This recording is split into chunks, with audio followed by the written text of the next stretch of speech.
Sure. Now we can start. Okay. Namaskar and very good afternoon to all of you. I am Sujay Majumdar, Project Coordinator and Head of Regional Science Center, Guwahati. RSC Guwahati, which is one of the units of National Council of Science Museums, Government of India. On behalf of the Science Center, I welcome you all to this deliberation, Coronavirus in Perspective, its Origin, Spread, Severity, Treatment and Recovery. Today's speaker is Dr. Jayanto Vishwa Sharma. He is the lead consultant microbiologist, Mid Yorkshire Hospital, UK. Welcome, Dr. Sharma. We are extremely thankful to you for accepting our request to deliver this lecture. You all are aware that the coronavirus pandemic has had a substantial adverse impact in all walks of life.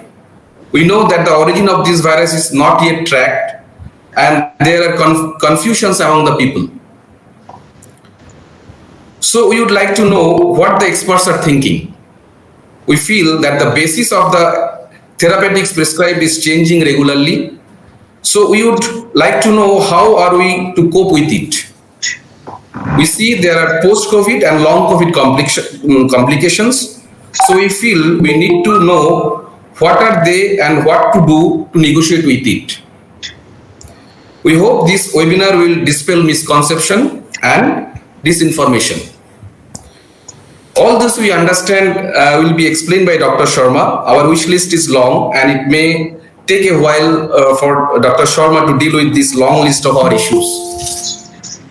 We request you all to get along with his deliberation and preserve your questions for the end session.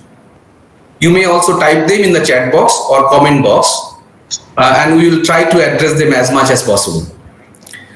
Now, please allow me to formally introduce Dr. Jayanto Vishwa Sharma.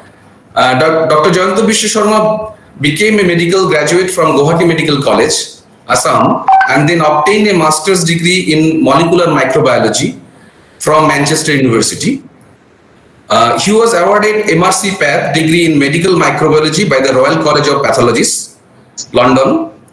On his tenure in Northumbria Healthcare NHS Foundation Trust as consultant microbiologist, he was conferred FRC Path by the Royal College of Pathologists. Dr. Sharma developed a keen interest in antimicrobial resistance and healthcare associated infections, and in pursuing this interest, he obtained a diploma in hospital infection control from London School of Hygiene Tropical Medicine. He got his PhD from Guwahati University for his research towards discovery of a novel mechanism of resistance, that is superbug NDM1, in Guwahati Medical College Hospital, Assam, which further led to the collaborative publication of one of his highest cited papers in the Lancet Infectious Disease in 2010.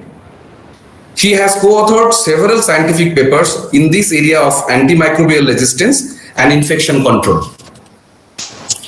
His keen interest in molecular microbiology and microbiome led him to pursue his second MSc in genomics from Newcastle University in 2019. For 16 years, he was a clinical lecturer in Newcastle University, and then since June 2020, he is working as lead consultant microbiologist at the Mid Yorkshire Hospitals, NHS Trust. He is a visiting honorary faculty at the Center for Environment, IIT Guwahati, India. Dr. Sharma regularly writes popular articles to promote understanding of various social and scientific issues in Assamese vernacular media. An accomplished author, he has published an anthology of essays and 3 translations of epics English to Assamese. He is the founding chief editor of one of the highest circulated Assamese youth magazine, Bar Uthara. Dr. Sharma is involved with several social enterprises, the latest being Assam Healthcare Cooperative Society, a flagship enterprise of which he is the founding vice chairman. I now hand over the forum to Dr. Jayanto Vishwa Sharma for his lecture. Thank you and welcome, sir. Thank you, Sujay. Thank you for your introduction. Thank you, sir. And good afternoon to all of you who are assembled here today. So what I'm going to do today, I'm going to present a perspective because to a large extent, reality is shaped by our perspective. So my reality may not be your reality, although we share a lot of common realities, but the entire reality is everybody's reality is actually unique to him or her. So reality is shaped by perspective, and the current perspective on coronavirus, the popular perspective, the dominant perspective is just one perspective. It may be the dominant perspective, it may be the popular perspective, but there are certainly other perspectives as well.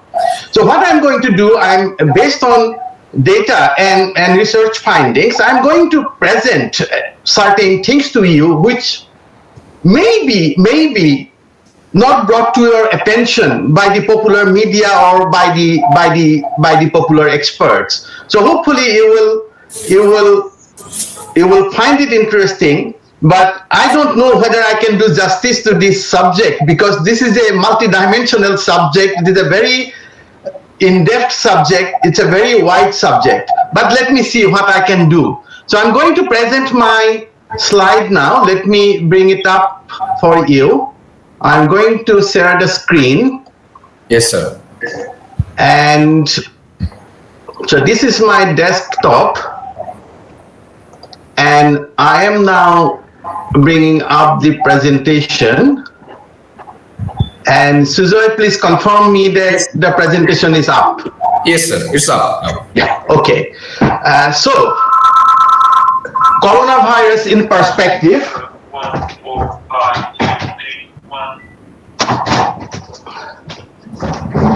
Origin, spread, severity, treatment, and recovery. I'm going to touch each of those points, but basically, I will display a lot of figures, lot of slides, lot of graphs to you, and a short film as well. And this is what it is. It is a multidimensional. Sorry, my phone is making a bit of a noise. Oh, let me tell you, I am currently on duty, so I may get one or two calls from hospital. I may be briefly interrupted, but that should not be a big problem. Usually calls are brief, so I can quickly deal with the matter and can come back to the presentation. So this is a multidimensional subject, and there are multiple perspectives. And you can see people are now coming up with their own story, own perspectives. And the 5 titles I have displayed here, if you had a quick look, you could see that these are not the popular perspective.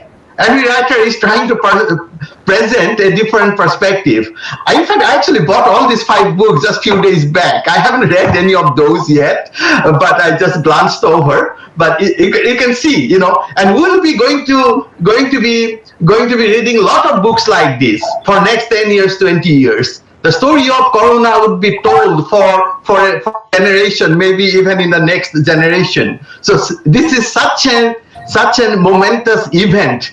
And I think we probably are not, while dealing with the day-to-day anxiety, we are probably not appreciating historically how big is this event. Okay, let me make you watch this short film. So this is such a momentous event, and I think we probably are not quite dealing with the day-to-day.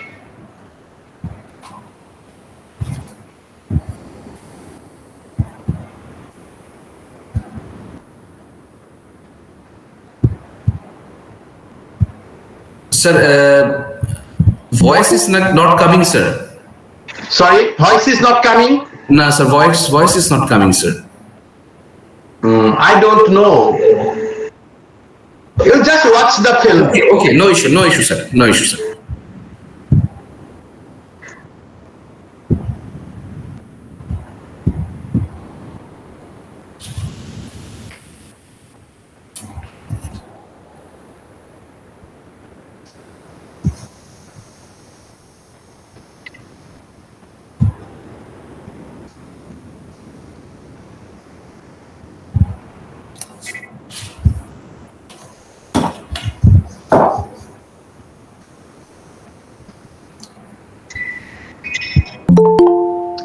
So, I mean, this is not a film about Birbal's intelligence. Actually, I'm making a larger point that in this world, everything is relative. If you try to understand something in its absolute terms, you are going to fail. Everything that we understand, it is in relation to something else.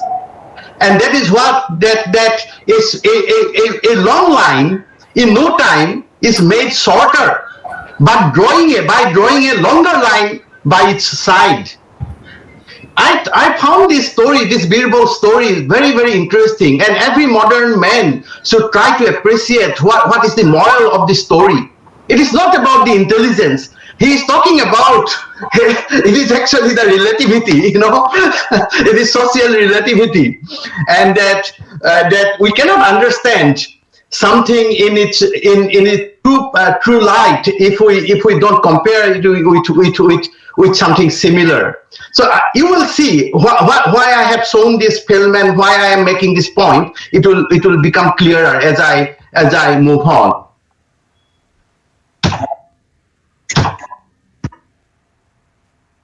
Okay, the origin of coronavirus is, if we go by its predecessors, there are a number of predecessors of coronavirus, the current SARS coronavirus SARS-2.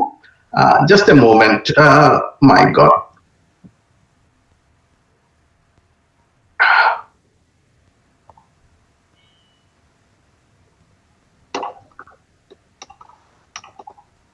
Okay, so let me tell you, altogether at the moment, we know about 3 coronaviruses that are quite serious.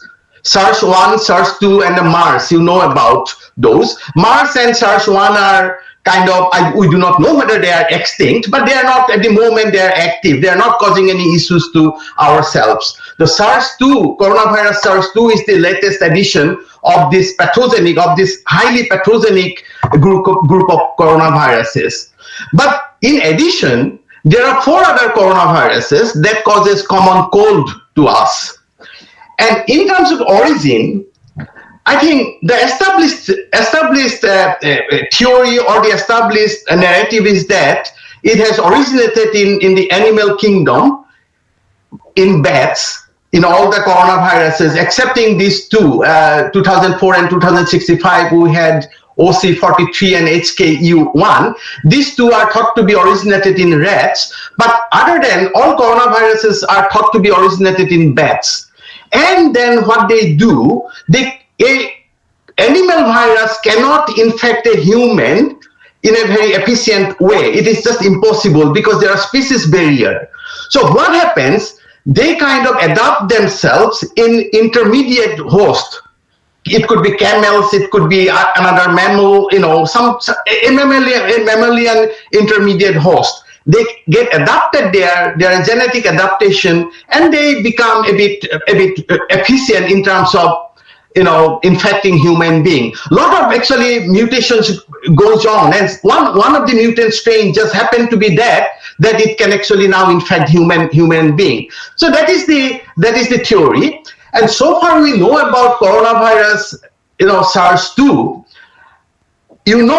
That there is conspiracy theory that of late, last few months, there has been lot of quite forcefully a group of scientists has come forward, and they have floated the theory that probably coronaviruses escaped a laboratory, the Wuhan virology laboratory. They are few months back, WHO team visited China, and they kind of thought, no, we didn't find anything suspicious, probably, nothing to do with this particular lab. So the WHO didn't find anything suspicious. But subsequent to that, a group of scientists and scientific reporters, they came out quite forcefully, making a very strong case. So what is the status of that case? I think it is still a speculation.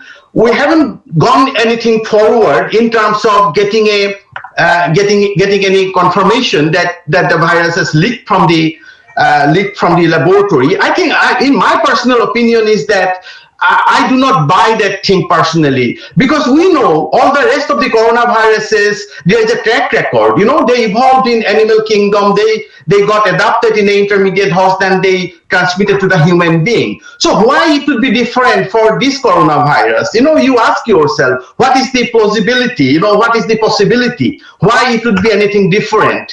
Because to make something so efficient in a lab is a again, it has to be a very, it has to be a fluke, such event that even if in the lab it got produced, I think a human being cannot design this thing in such a way that it would be so successful. I think that is a bit unlikely. But here there is an interesting question. The virology laboratories all over the world, I think all over the world would be a wrong term, but certain virology laboratories are doing experiment, what is called gain of function experiment. They are trying to play with pathogenic viruses, trying to make it more pathogenic, more transmissible, more potent in terms of its ability to cause disease, not with any sinister motive, just to understand if in case one of those viruses really to become more pathogenic, then how we would going to counter it. I think from that point of view, certain laboratories are doing this gain of research experiment. And interestingly, these research projects are funded by the USA. In fact, Wuhan laboratory was funded by US government's grant. So we have to keep this in mind, because probably even these experiments are being done with a good intention. Probably we should now think about as a society whether it is a prudent idea to carry on such kind of research, essentially manipulating the nature. I think that is something really pertinent, which probably would lead, this event probably would lead to a debate, and society would come to a conclusion. But my personal view, this particular coronavirus is probably a natural evolution from bats, then some kind of, we haven't found that particular intermediate host as yet in a definitive way, but there has been certain host, pangolin and snake, even snake have been suggested. But to be honest, we didn't quite yet pin it down to its origin, its location, and so on. So therefore, there is doubt in people's mind. But let me tell you, as a virologist, as a microbiologist, I kind of, it is not a scientific statement, but I can give my feeling. It is too successful, it is too perfect to be made by a human being. Coronavirus is a very successful pathogen. So therefore, you have to see things with the balance of probabilities. Okay, let me tell you about the group, a bit about its biology, but I'm not going to dwell too much time. There are 4 groups: alpha, beta, delta, and gamma. But pathogenic coronaviruses belong to the alpha and beta group, as you can see. And SARS coronavirus 2, 1, and the MERS coronavirus, along with 2 cold and cough coronavirus, HKU1 and CC43, they belong to beta group. Then in alpha group, we have got 229E and NL63. They cause cough and cold, but cough and cold could be quite nasty as well. In elderly people, ordinary cough and cold caused by coronavirus can be deadly. And you can see all of these originated, except for, we do not know for sure about coronavirus 2, they all originated in animal kingdom. And other coronavirus are found freely in animal kingdom. This is the structure of the virus. Again, I don't want to dwell too much on it, but I would like to draw your attention to the spike protein. This is the protein, this is the spike protein that kind of neatly binds to a receptor on human cell. I've got a diagram in the next slide. I will explain what this lock and key kind of binding mechanism, which allows the virus to get into the human cell, replicate there, and then come out. Then a lot of progeny viruses which come out and go on to infect other human beings. So this is what happens. This spike protein 2 binds to ACE2 receptor, angiotensin and angiotensin converting enzyme 2. This is found in many cells on human human bodies, mainly on respiratory epithelial cells, but also in kidney and in cells in hearts and kidneys and many other organs as well. So this is a lock and key binding mechanism. And what with the vaccine, what we are trying to do, the vaccines neutralizes the spikes protein so that they can no longer bind to this SCE2. That's how vaccine works. But essentially, when they bind to this receptor, they get in there, then they use the cellular mechanism to multiply itself. Then it multiplies all its components. Everything is produced by our own cellular mechanism. So the virus take advantage of the cellular mechanisms. They don't have their own mechanism. And then all the components are assembled and then they come out. It would not be just one coming out. Many, multiple, thousands, lakhs would be coming out. So this is how they replicate, and they are ready to infect another human being given the chance. Okay, this is not related to coronavirus, but let me tell you, don't be enemy of these bacteria and viruses. Don't take a position, oh, they are all there to kill us. It is not like that. These bacteria and viruses and all these microorganisms are actually beneficial. Without them, we cannot live. This is the human being with its organ. And this is the human being with all its bacteria and viruses on its skin and its respiratory system and any surfaces, mucosal surfaces and skin surfaces. And when we combine two, then you and I become complete. So without these bugs, we are an incomplete human being. We cannot even survive. So this is a trivia. This is a useful information. I am just throwing it for your information. Then let me tell you a little bit about our defense mechanism. Even before our body starts producing specific defense against a specific organism, body is already equipped with non-specific defenses to deal with invading organisms. Especially our respiratory tract is well equipped, so it can deal with any external pathogen coming in, and that is non-specific. But non-specific defense is the first line of defense. But if the bacteria and virus can pass through this first line of defense, then body start producing the specific defense in terms of antibody and cell-mediated immunity. But sometimes what happens when body, starts mounting these specific defenses against an invading organisms, it goes into overdrive, and in its effort to eliminate the invading organism, it actually causes harms to our own cells, own organs. And this is what happens in coronavirus infection. During the first phase, up to 7, it is just a virus causing harm, virus replicating, damaging cells. All the signs and symptoms are because of that. But from day 7 onwards, if the body is not in total control, if our specific immune mechanism is excited in a wrong way, then what happens? There are a lot of damages caused to our own body by our own system, own immune system. And that is what we see in the late complications of coronavirus infection.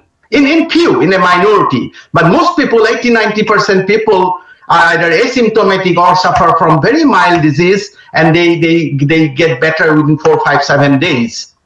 So this is something, a very fundamental understanding. In regards to this respiratory defense system, let me mention one particular thing.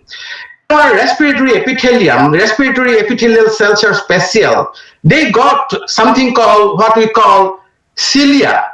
Cilia is like a, there is cilia. The cilia causes like a lining on our respiratory system. They are like little thread, and they are very efficient in terms of, because ciliary movement is like towards upward movement. Its wave is such that it can actually, anything coming in, it can actually throw them out. That's how ciliary movement. Along with our mucus, this mucociliary defense mechanism is very, very a potent non-specific defense mechanism. And in certain environment, in a low humid condition, our mucociliary response gets compromised. So I will come to this later on, but for the time being, if you remember, when the environmental humidity is low, this mucociliary response is very adversely impaired. Okay, this is a very interesting, it's a very basic concept. Let me explain. There is something called basic reproduction number, which is called R naught, which is a function of the pathogen, the organism, and a lot of other factors. So, but what it is essentially, if reproduction number of a particular organism is 2, then this is what would happen in an ideal situation. In a schema, it's an ideal situation. Real life is different. It is only on the diagram.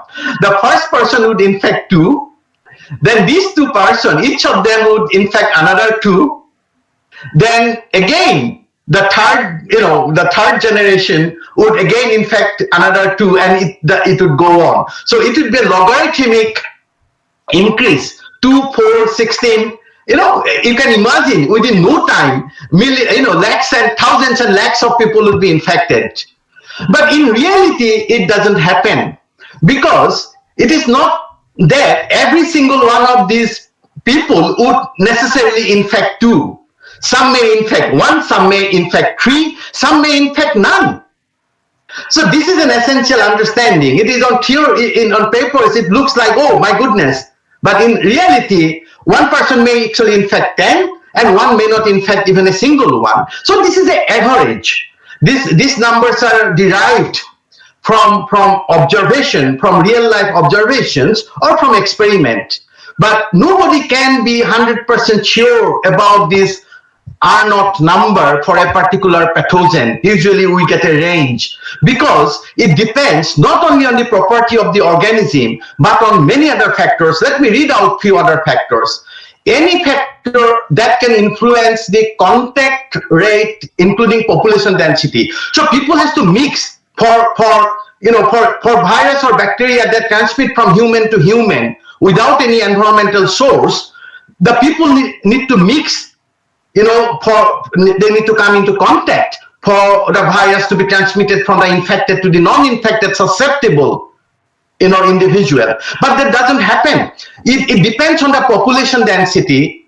It depends on local societal behavior and the organization of the society and environmental circumstances and seasonality. So these will actually ultimately affect the R naught. So it is a very complex equation.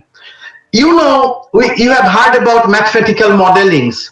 People predicting, scientists predicting, oh, if we don't do this many people would die. None of the prediction has come true, because the models are based on very simplistic assumption. They cannot actually, if your parameters are not derived from real life, and to derive parameters from real life is very difficult. You need to observe, you need to find out. It doesn't happen.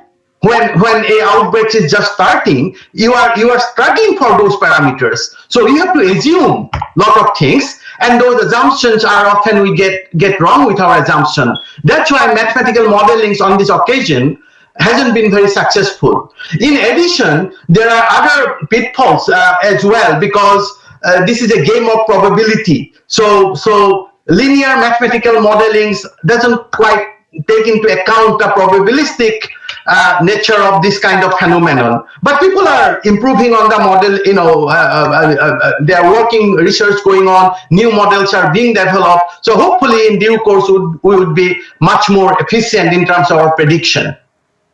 Let me read this second bullet point. Since a pandemic occurs across many different populations, geographies, and climates, the R naught may vary considerably from country to country or even within a country. And you will all see this when I put up the different epidemiological graphs. So, for example, there are more than 20 different R naught values were reported for measles. Measles is one of the most infectious pathogen, but there are more than 20 different R values are reported. So things are not simple as we are given to understand. So let me read this a few bullet points. R naught is a mathematical term describing contagiousness. It is a number of people that might be infected from one infected host. And if R naught is less than 0, the illness is considered to be not highly contagious. So the transmission would not occur, it would die down. If R naught is more than 1, then disease would spread, it would be an epidemic. And if R naught is just 1, then disease would be endemic. So disease would be in the society, it would not decrease or disappear, but it would be going on at a sustained pace, one infecting one. So disease would always be there. That's called endemic situation. Many diseases are endemic in societies. The SARS coronavirus 2's R naught value is estimated to be kind of, it is a range from 2.24 to as high as 3.58. But again, don't be too pedantic about this point decimal numbers. So essentially, it could be 2 to 4. And actually, if you remember that Japanese, the princess,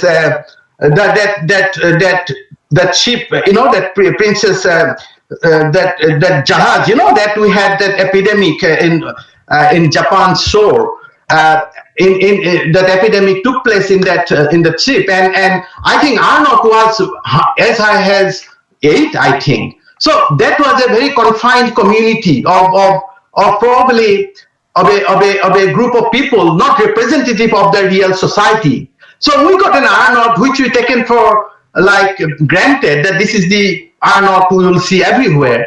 It is not the case, but that demonstrated that this coronavirus is highly transmissible.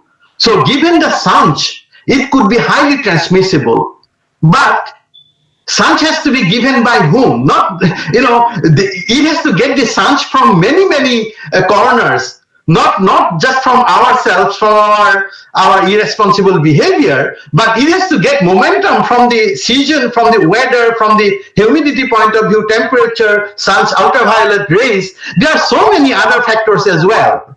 So for pathogen, it is not an easy go. It is a really tough thing that it has to navigate its way. Okay, so basically, let me tell you that SARS coronavirus 2 is more transmissible than influenza, but it is not like twice as transmissible. It is more transmissible than influenza, but not twice as transmissible. Okay, transmissibility, as you know, it is droplets. If I cough out, the larger droplets contain virus particles if I am infected. And then momentarily they are airborne, momentarily and within a 2 meters parameter. So if another person happens to be within the 2 meters parameter, 2 meters vicinity, then he is at risk. He might catch this virus. That he will. It is not necessarily the case. He might catch the virus. So within 2 meters, if I cough, but what happens? This larger droplets settles down, it settles down on the ground, and then they are no longer a big threat. But if you are in an indoor environment, what happens? You contaminate your desk, you contaminate your sofas, and then virus can be alive on inanimate objects for hours, on some occasion maybe days, but that is not a big threat. Don't get paranoid. Because 1 or 2 particles, even if it managed to survive for 10 hours or even 2 days, it cannot cause infection. Because to cause infection, there has to be a certain numbers, and that number is quite high, not 2, 3 particles of the virus. That is, I exactly don't know how many particles you need for coronavirus, but it is certainly in terms of hundreds and thousands. So it is not like that. But what happens sometimes, if the humidity is low, then these droplets evaporates. When they are in suspension, the droplets, larger droplets, evaporates quickly because humidity is low, and then this virus particle become aerosol borne. Yeah, so they can now spread further afield, so they become more transmissible. But don't get worried about it. This is a problem for countries in the northern hemisphere, the country I am in at the moment. During winter, our home is essentially, there is no ventilation. All those windows shut, and we put on the heating. What happens? The inside environment get totally dry. And I already mentioned about the mucociliary response. So my mucociliary response get compromised. And if I now cough or something, obviously my family members' mucociliary response is compromised as well. Now, if I cough, they are more at risk because that droplets evaporates, virus remain in suspension in the room for a longer period of time. So therefore, you can see that northern countries in the northern hemisphere during winter and early spring, they suffered like hell. But whereas the situation is totally opposite in tropical countries, because humidity is high in tropics. And moreover, what happens, usually even the poor man's house in a country like India would have some ventilation. Nobody remains inside the house with windows and doors shut. And that is what we have learned with coronavirus, that each enemy is the natural ventilation. And I'm coming to this point, but I'm making this point just to prepare you for slides coming on this specific subject. The indoor is more riskier than outdoor. So again, think about Birbal, think about the proportionality. Things are not absolute. When I say it is safer in outdoor, that doesn't mean that people would not catch infection in outdoor, but it is chances are very, very less that one would catch infection in the outside. These are coming from basic science, but we will see observation as well. So so far we are talking about basic science. So usually airborne pathogens are more transmissible. For example, we know measles and chickenpox. They are airborne as opposed to spread by respiratory droplets. Corona, influenza, these are spread by respiratory droplets. Only if those droplets evaporate, the virus can become airborne and become more transmissible. And that could happen in an indoor environment in a northern hemisphere country where indoor humidity is very low. But measles and chickenpox, they are airborne from the word go. I cough, I got measles, I cough, I make airborne, I spread measles virus in the air. You may think measles and chickenpox are spread by contact. No, they are manifested on the skin, but they are actually respiratory disease. They are transmitted by respiratory, respiratory airborne particles. Airborne particles are very finer particles. You can go into the micron, how many microns should be for droplet and things like that. I'm not going into giving you measurement, but airborne particles are very fine particles. So let me give you some. I'm building the case. And this is a glass of water. I put a drop of ink, and the ink would now disperse, and whole glass of water would be blue. Coronavirus is not like that. Many people got the idea, virus is everywhere, it would now disperse and, whole India would now be, it is not. It is very localized. We are seeing only clusters. We are not seeing uniform spread like we see with a drop of ink in a glass of water. what we are seeing is clusters. I will show you some photographs. You will understand what I am trying to say. This here, this big blue dot is a super spreading event. One guy in this middle spread it to so many, 7, 8, 9. They gone into different places, gone into their own community. And if their own community, the situation is suitable, congenial for the virus, then he would manage to spread it to few more people. Some would spread to 5, some would spread to 1, some would spread to 9. So that is the mechanism of spread of coronavirus. It doesn't kind of like in a fancy bazaar, in a bazaar, I am there, I got the corona, I would transmit to my next one, the next one would transmit to his next one. It is not like that. The virus has to struggle. It has to do a lot of, it has to make a lot of effort to actually transmit. So don't think that virus spread like a, ink in a drop of glass. So this illustration is a nice illustration. I took it from a recent publication. So this is an urban setting.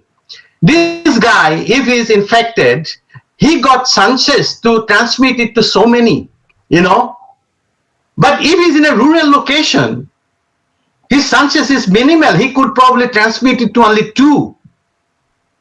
His contact time in a rural location may be more. You can see 4 lines here. But here his contact is maybe momentary, maybe brief, but still may be sufficient enough for a virus like COVID-2.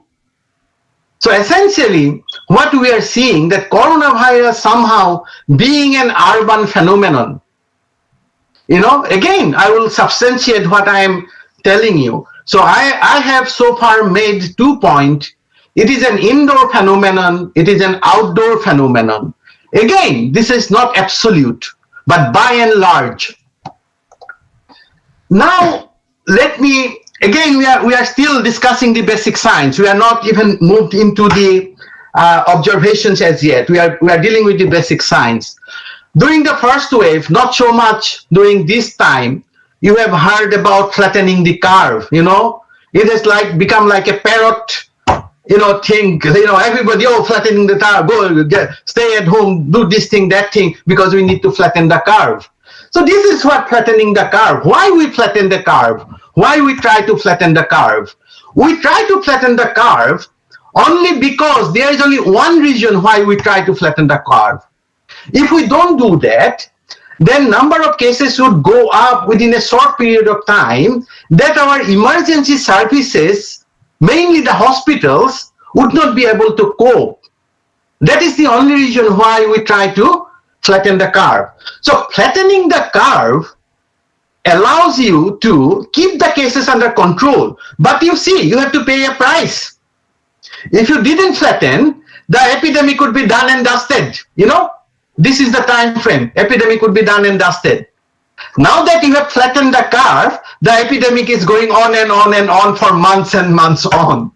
And when you withdraw all this intervention, all the measures that you put in place, the moment you withdraw it, you would see a sharp second wave. So ultimately, you are not reducing the number of individuals who are going to get infected in the first place. The event, the phenomenon, the virus, it would do its job. It would run its course, but in a longer time frame, allowing us to cope with, so that hopefully vaccine would come out, a drug would come out, we would be able to control it with pharmaceutical measures. So that's why when Corona came in, it was a very good idea to try to do so, that we flatten the curve. But people actually went one step ahead. We flatten the curve with mitigation. Mitigations are like, okay, close the school, close the cinema halls, close nightclubs. Those are mitigation. But keep people, make people stay at home is never tried before.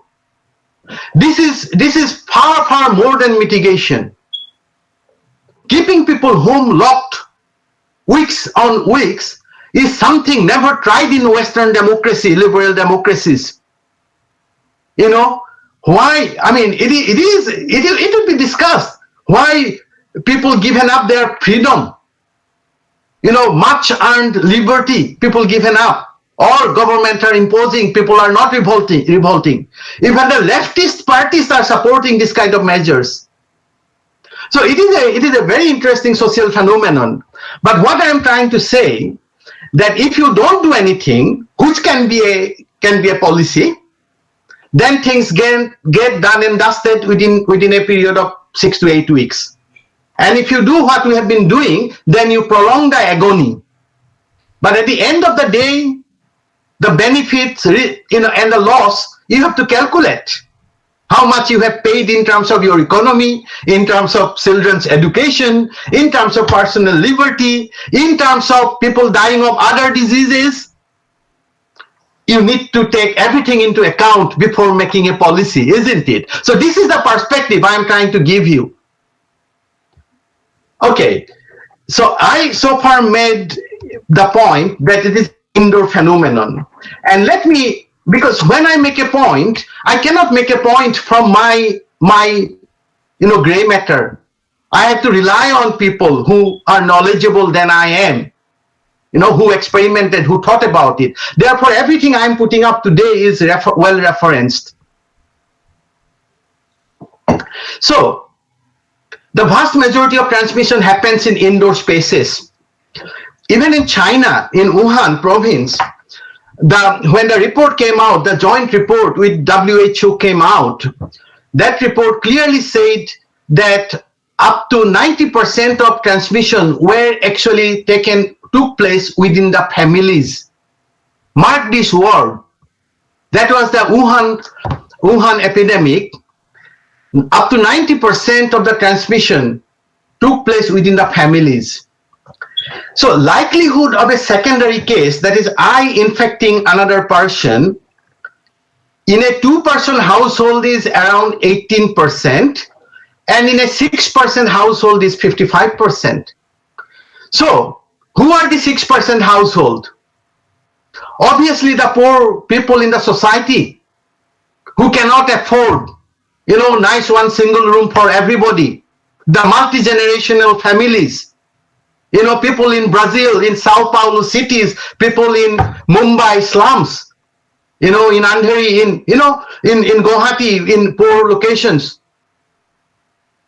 So in a household like that, the transmission sounds, one person transmitting it to 6 other household is 55%. So such kind of, you know, in an indoor, it becomes so dangerous, particularly if we are in a congested living condition.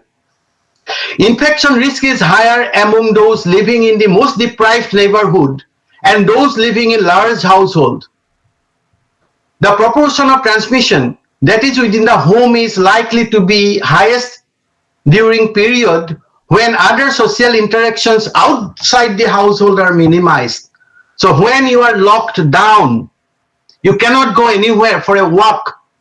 You are in your house, you know, congested house, 6 members, you know, all the time.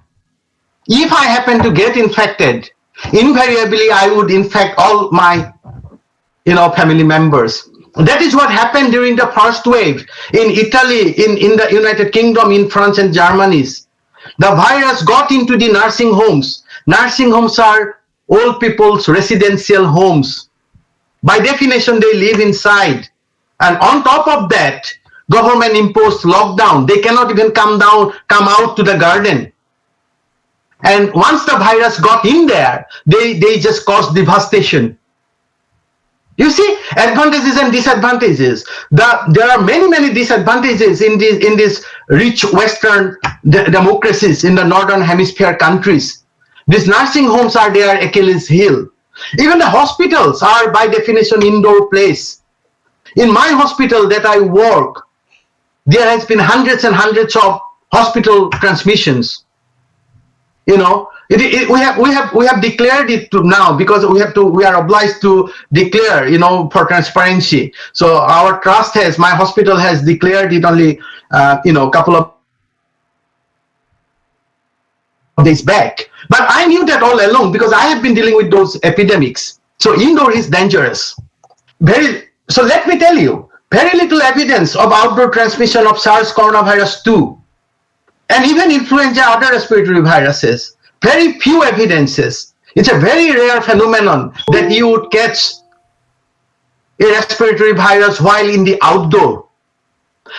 If you are in an outdoor, but you are mixing, there are caveats, remember the Birbal's, line, it is not absolute. Small number of cases where outdoor transmission may have occurred are associated with gatherings that facilitate close interactions, particularly extended duration, or setting where people mix indoor venues alongside outdoor settings. You are mixing in indoor as well, but also outdoor, it's a mixed hybrid setting. But if you come very close together, in a congested area, then outdoor may be of risk as well. But in general, as a rule of thumb, outdoor is safer compared to indoors. Then let me make this case again. It is an urban phenomenon. Urban areas, especially megacities, have been hardest by COVID-19. Densely populated metropolis are more likely to have large public transport system, more face-to-face interaction, occupations that is kind of, require face-to-face interactions because, the economic activities, people come into face-to-face, lot of the times, and greater within home overcrowding. Cities are overcrowded, homes are overcrowded. Think about renting a place in Mumbai. You can imagine how crowded a household could be in Delhi and cities like Delhi and Mumbai and New York and Washington DC and so on, and London. And higher income and higher level of income inequality than in rural areas. So these are well referenced. Then more than 4 months after the first cases were detected in Ethiopia, this is a study from Ethiopia, Addis Ababa displayed a prevalence under 5% and likely as low as 2%. Probably Addis Ababa had 2 to 5% kind of prevalence, while rural Zima displayed a prevalence at 0.2%. So there are many studies. So I'm giving you only 2 kind of references here. One from Addis Ababa, a African country, which this research paper displayed that in Addis Ababa, in the capital city, the transmission was 2 to 5% prevalence. Disease was 2 to 5%. Disease prevalence was 2 to 5%, whereas in a rural location it was 0.2%. So what happens? I'm making some point about socioeconomic inequalities. So increased exposure is commonplace in people of lower socioeconomic status. Inability, they are unable to perform hand hygiene and social distancing. They are constrained by the space, and most of these people, they do public facing job. Either a conductor or a bus driver or a nurse or a showkeeper, they come into contact with people more often than you and I. Doctor, I would be doing my duty in a very controlled situation maybe, even though, doctor is a public facing job as well, but doctors should be much more kind of privileged than a nurse and a ward boy. And they usually work for long hours. Then what happens? So their exposure is far greater than a privileged person. Then increased transmission, household crowding, multi-generational household, inability to self-isolate. Even if I am detected, how on earth I can self-isolate in a two-room household? Impossible. Living in areas of highest population density. So increased transmission within this group, and their susceptibility is more as well because they got other conditions, diabetes, heart diseases, chronic stress. They may be, even some of them may be malnourished as well, and their vulnerability is more. They got pre-existing health conditions. So there are multiple reasons why this disease, any respiratory disease, they cause havoc within the lower socioeconomic group of our society. Now I am coming to observations. So this is on your left, you are seeing the cumulative cases of the cases in England, in the United Kingdom. And you can clearly see that there are clusters. Cases are concentrated in certain areas, and you can understand without me telling that those areas are actually the urban areas. For example, you can see London here. Now this is on your right I think it is the situation from 2 days back. This is the area where this is the area where I live in Newcastle. The very high number of transmissions going on at the moment. And this is the area where I work. My hospital is in an area where transmission of late has been quite high. Much higher than what we are having in India, caused by Delta mutant. But why I am smiling, why I am not terrified, why I am kind of not refusing this talk, oh my goodness, we got corona, my goodness, no, how can I do talk, I have to do this thing, that thing, I cannot go anywhere. Why I am not panicking? There may be transmissions, but it is not converting into hospital admission. It is not converting into disease. Only because we are looking for it, that's why we are finding it. So next time round, when we are confident that yes, transmission may occur, but it doesn't lead to hospital admission, do you think as a policymaker I should be funding an effort that do PCR tests, do lateral flow on everybody who kind of think, oh, I might have corona? Is that a prudent utilization of money?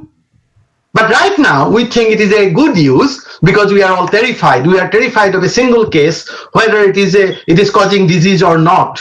So there is a fundamental difference between infection and disease.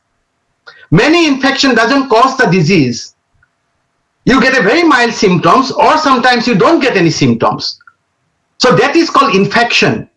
But when you got symptoms, cough, cold, fever, or even more severe, then we call it disease. So we need to make the distinction between the disease and the infection. Okay, this is how it is an analogy like the ink in a drop of glass of water.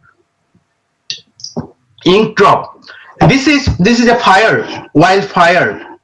Wildfire may spread like this, like a front. There is a front, and all these dry grasses are there. All the flammable material. So if this fire would run its course, it would not subside until it kind of get rid of all the dry grasses in its vicinity. The fire is the virus, you can think like. But this is one picture. It doesn't happen. It is more like this. This is clusters. So there is a ember. Ember is we call in Assamese peringoti. The sparks probably comes, jumps out and gets seeded in another, dry area, and new fire kind of, starts. The front doesn't kind of come forward, but it kind of gets spreads from in clusters. So this is satellite pictures. You can see, wildfire. They are in clusters. So corona is more like the analogy would be more like this. This is a research paper, and it has tried to simulate certain hypothetical situations, and it has taken into considerations the coronaviruses, this nature of causing cluster-based infection, a main cluster, then satellite clusters. This is the tendency of this organism because of its own characteristics or society's characteristics, how the society is organized. It is called heterogeneity. Society is heterogeneous. It is not like a molecule of gases inside a balloon. Inside a balloon, every molecule of gas is similar, identical to the other molecule.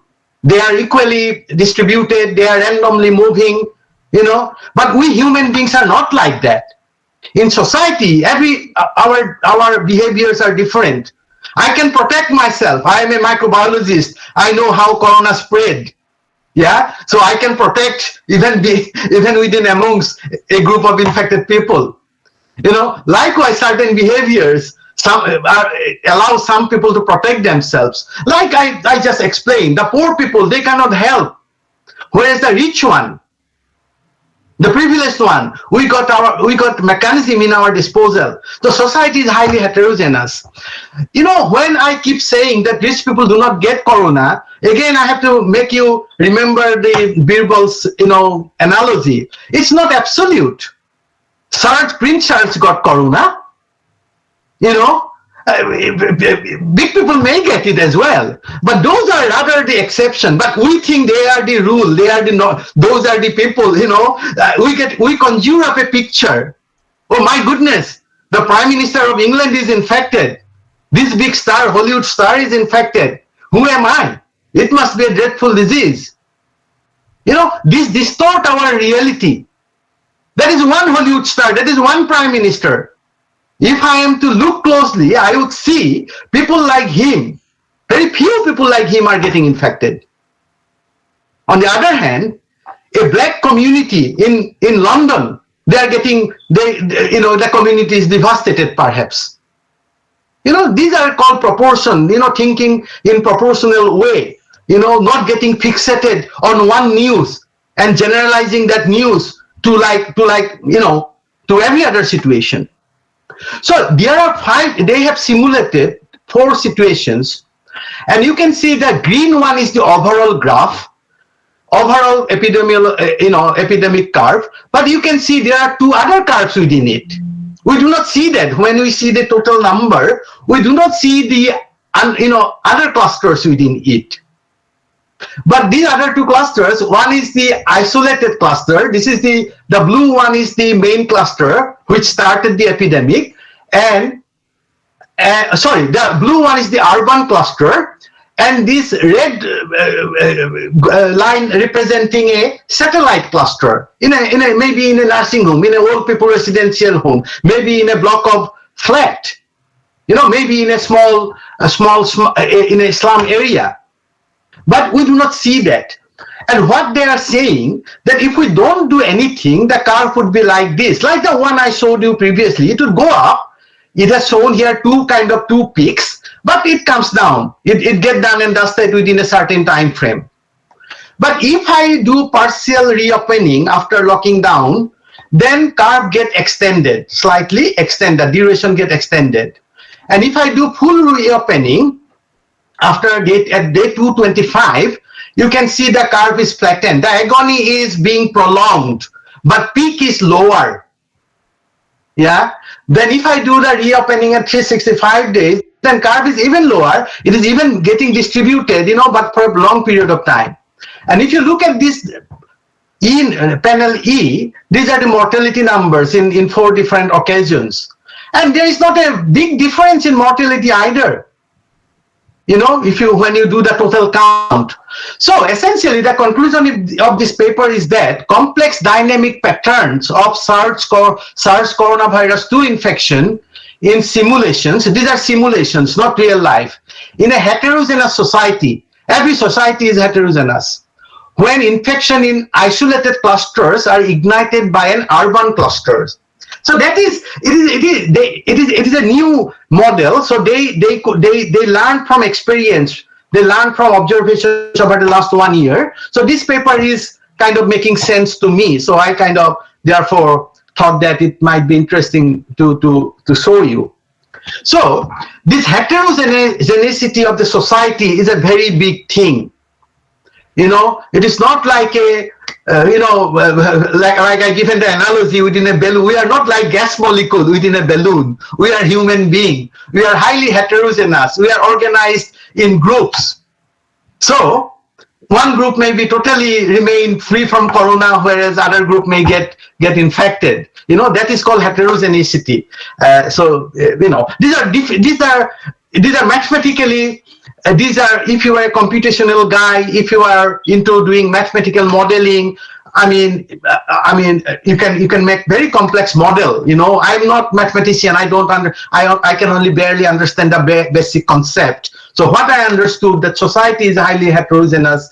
Infection doesn't spread like a drop of ink in a glass of water.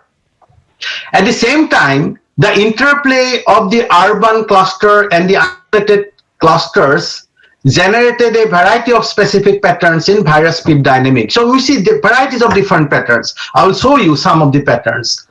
But what is interesting, this first bullet point, as the lockdown period increased, the magnitude of the infection decreased, but its duration increased. So you need to understand that. Okay, what is in the name? A rose is a rose, isn't it? So a coronavirus infection is a coronavirus infection. It should be like that. Except that a coronavirus case there is no universal definition of a coronavirus case. Even within the country, there may not be a uniform definition, and it is highly unsatisfactory condition. For everything else in human history, the epidemiologists defined a case in a very specific terms. But in terms of coronavirus, we cannot say, oh, rose is a rose, corona is a corona. Because a corona in United Kingdom may not be anything like a corona in India. Yeah, in India, in your particular center where you got tested with a lateral flow device, a very faint line, may be enough to give you the status of a corona case. But in an experienced hand, that faint line would be discarded. No, this is artifact. This is not proper. I need to, I need to test you tomorrow. Yeah, no hurry. In a normal time, I need to really make sure that you do really got this infection or not. There is a line showing. It is so faint. Your symptoms are not suggestive of. So I am, as a doctor, I am not ready to call you a corona case. But that is not what is happening at the moment. If a machine, if a laboratory, if a laboratory is telling you that you got corona, then you got corona. That's it. It is not a doctor's diagnosis. I think initially people did try to define, but now for all practical purpose, if you got a positive result, you are a case of corona. Matter settled. But that is not really the thing. In this paper, it is a very reputed group wherefrom I took this slide. You have to give me a moment. I got a case call from the hospital. It gone off, but it would come back. Sure, sir. Yeah, let me take this call. Sure, sir. Hello. Hi, this is Dr. Sharma. How can I help you? Yeah, go ahead. Yeah. Yeah. Yeah.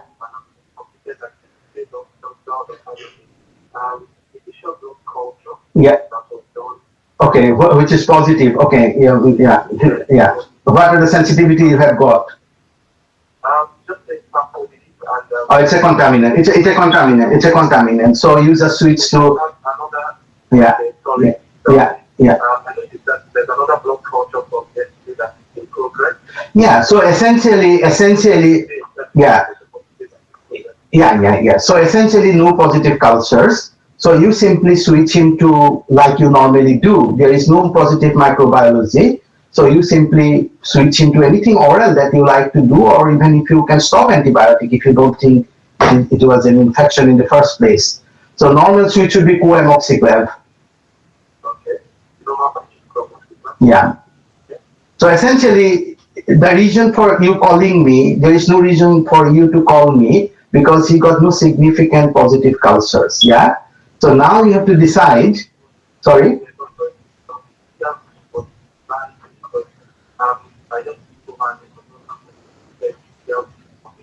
Mm-hmm. Okay. Now, rising CRP is not the cause. We do not have, you can do a procalcitonin, But for the time being, continue with tazocin then, if you are concerned. Do a procalcitonin. If procalcitonin is high, then come back to me. But otherwise, continue with tazocin for the time being. Yeah, do a PCT. Yeah. Okay, I will be hurrying you up because I am I am in a webinar. So, Dr. Sarma, SARMA. Yeah, thank you. Thanks. Bye. So I'm going to show you some epidemic curves now. So this is just a beginning of some real life figures. Look at this. There are 6 countries represented here. From March 1st of March 2020 until now. And you have got no doubt in your mind that India has defeated everybody, isn't it? This is the India. Can you see this line? Sujay? Yeah? Yes. So India defeated everybody. Yeah, no question. That is what you and I know. But these are the absolute numbers. And absolute numbers mean nothing. I can now make India, like having as if India got no problem whatsoever. Look at this figure. This is now per 1,000 population. Now look, who is the worst player here? United Kingdom. The blue line. Where is India? I can't even see India. India is here. The India line is here. We can see a surge here, that maroon line. But right down, come to the bottom. Is there any problem in India? This is India. Right now, this is India. This maroon dot, and this is United Kingdom. Yeah. So in the United Kingdoms, the cases are 35 times higher than what we are getting in India. Yeah. So I made the line shorter. I am a Birbal today. Am I not? Yes, sir. Yeah? Yeah. So this is called perspective. So what does the absolute number mean? Yeah? If I don't give a denominator if I say my daughter got 49 in her mathematics paper today, out of the audience, 50% would think, oh, 49 must be out of 50. Such a brilliant girl. But another 50% would think, oh, what this guy is boasting about? 49 out of 100? What is that? Yeah? So without denominator, a number means nothing. So this is what it is. Only thing I do not understand about this particular epidemic, I do understand, I'll come to that point, but first let me make this point. This is what it is. The epidemic is not doing anything in India. Am I wrong to make that point? Yeah, things are not absolute. I agreed. I already conceded that when I say epidemic is not doing anything in India, I'm not meaning that there is no cases, there are no people dying in India. I am only making this statement in comparison to the United Kingdom. If I look at the United Kingdom, I have to say, what is the fuss about corona in India? Suppose I am coming from another planet. Yeah? Am I wrong? Okay, now come to this. What I am showing here, it is a death, number of people dying. So again, India is, we are decimated, isn't it? 2 months back, what CNN and BBC were saying, that India was going to be eradicated of its population. And if you look at this graph, you would believe that. Yeah? Okay, the moment I put per 1,000, where is the issue? The issue is in this country, this red one. What is this one? This is United States. Yeah, Brazil is one of the worst performing as well. I will come while Brazil is suffering. You see, this is perspective. Okay, look at this. Remember first wave. April time, May time last year. As if there was nothing worse than corona. Yeah? Yeah. So many cases, my goodness. Case number gone up to 100,000. Yeah? Now look at this time. This has gone 4 times higher than the last year's peak. Yeah? Yes. Yeah. And you see, this second wave is different to the first wave. The first wave got prolonged because we were intervening. And this time, whatever you say, night curfew after 4 p.m., after 11 p.m., those are not making any impact on corona. Corona is running its own course. The proof is in the pudding, taste is in the pudding, isn't it? I only have to look at the curve. This is a curve that tells me that the corona is getting a free hand. There is no intervention. If there was an intervention, we would have seen a different shape of the curve. And look at these different states. It's gone up and down. This is the second wave picture all over India, and these are different states. This is Assam. Assam's numbers are not yet down. It is flagging like 2,000 per day. But I will come to that. Why these numbers are anomalous. But by and large, what we can see, the epidemic is like a classical epidemic. The curve is of a classical epidemic curve. Gone up, reached its peak, and it has equally rapidly it has come down. Who can argue with me that any intervention has done anything? This curve would have flattened. This is New Delhi. This one is New Delhi. If whatever they were doing made any difference, this curve would have got flattened. It would have got prolonged. Even today, the peak would have been much lower, but even today, there would have been thousands and thousands of cases. But everything is done and dusted in New Delhi.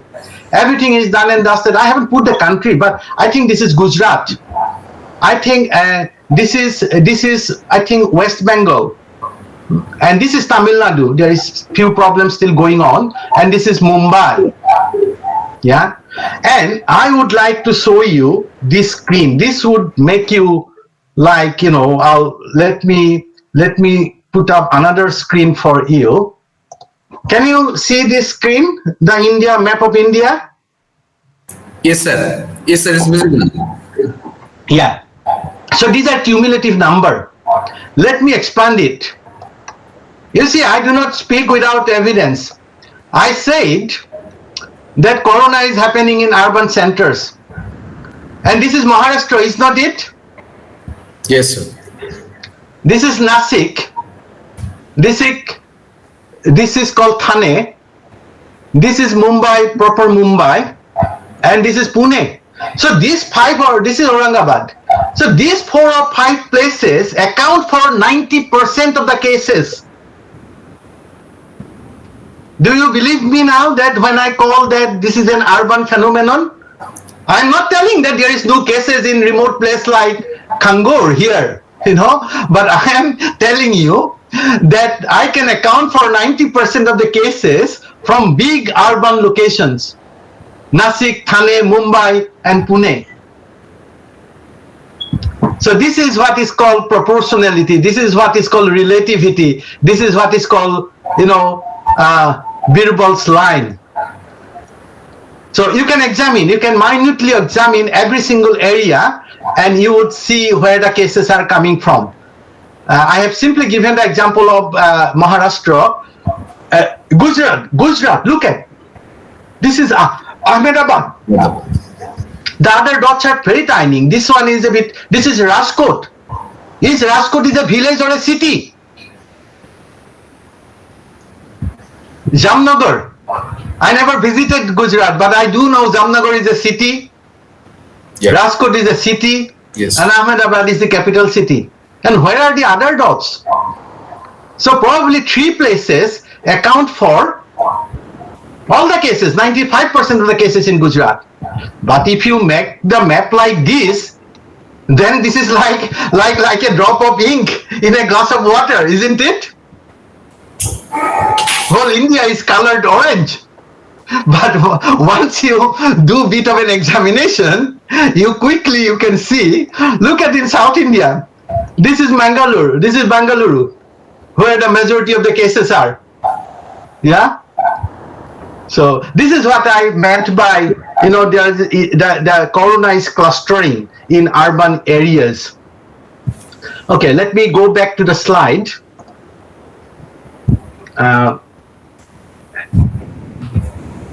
Has the slide came back now? Yes, sir. Yeah. So this is the second wave, done and dusted. Okay, look at this one. Again, this is a league table. Everything is in kind of, you can filter the countries in terms of whatever you want to. So these countries are at the moment filtered by number of cases. That is the absolute number. Yeah. So this is the you can see rightly India is in second position, USA in the first position, Brazil is in third position. But does it matter? Who cares how many cases are there? All I care how many people are dying, or how many cases per 100,000, or I care the percentage. So look at the percentage on this column. Where is India's column? Huh? This is the point I was making all the time. Would you suppose this is maternal mortality figure? This is a table of maternal mortality. What you would call? Oh my goodness, you in the USA, all your new moms are dying. What you are doing? And look at us at India. Look at us in India. None of our moms are dying. Would that be a wrong statement looking at this table? Tell me, Sujoy. Hello? Yes, sir. Yes, sir. You're right. Yeah. Yes.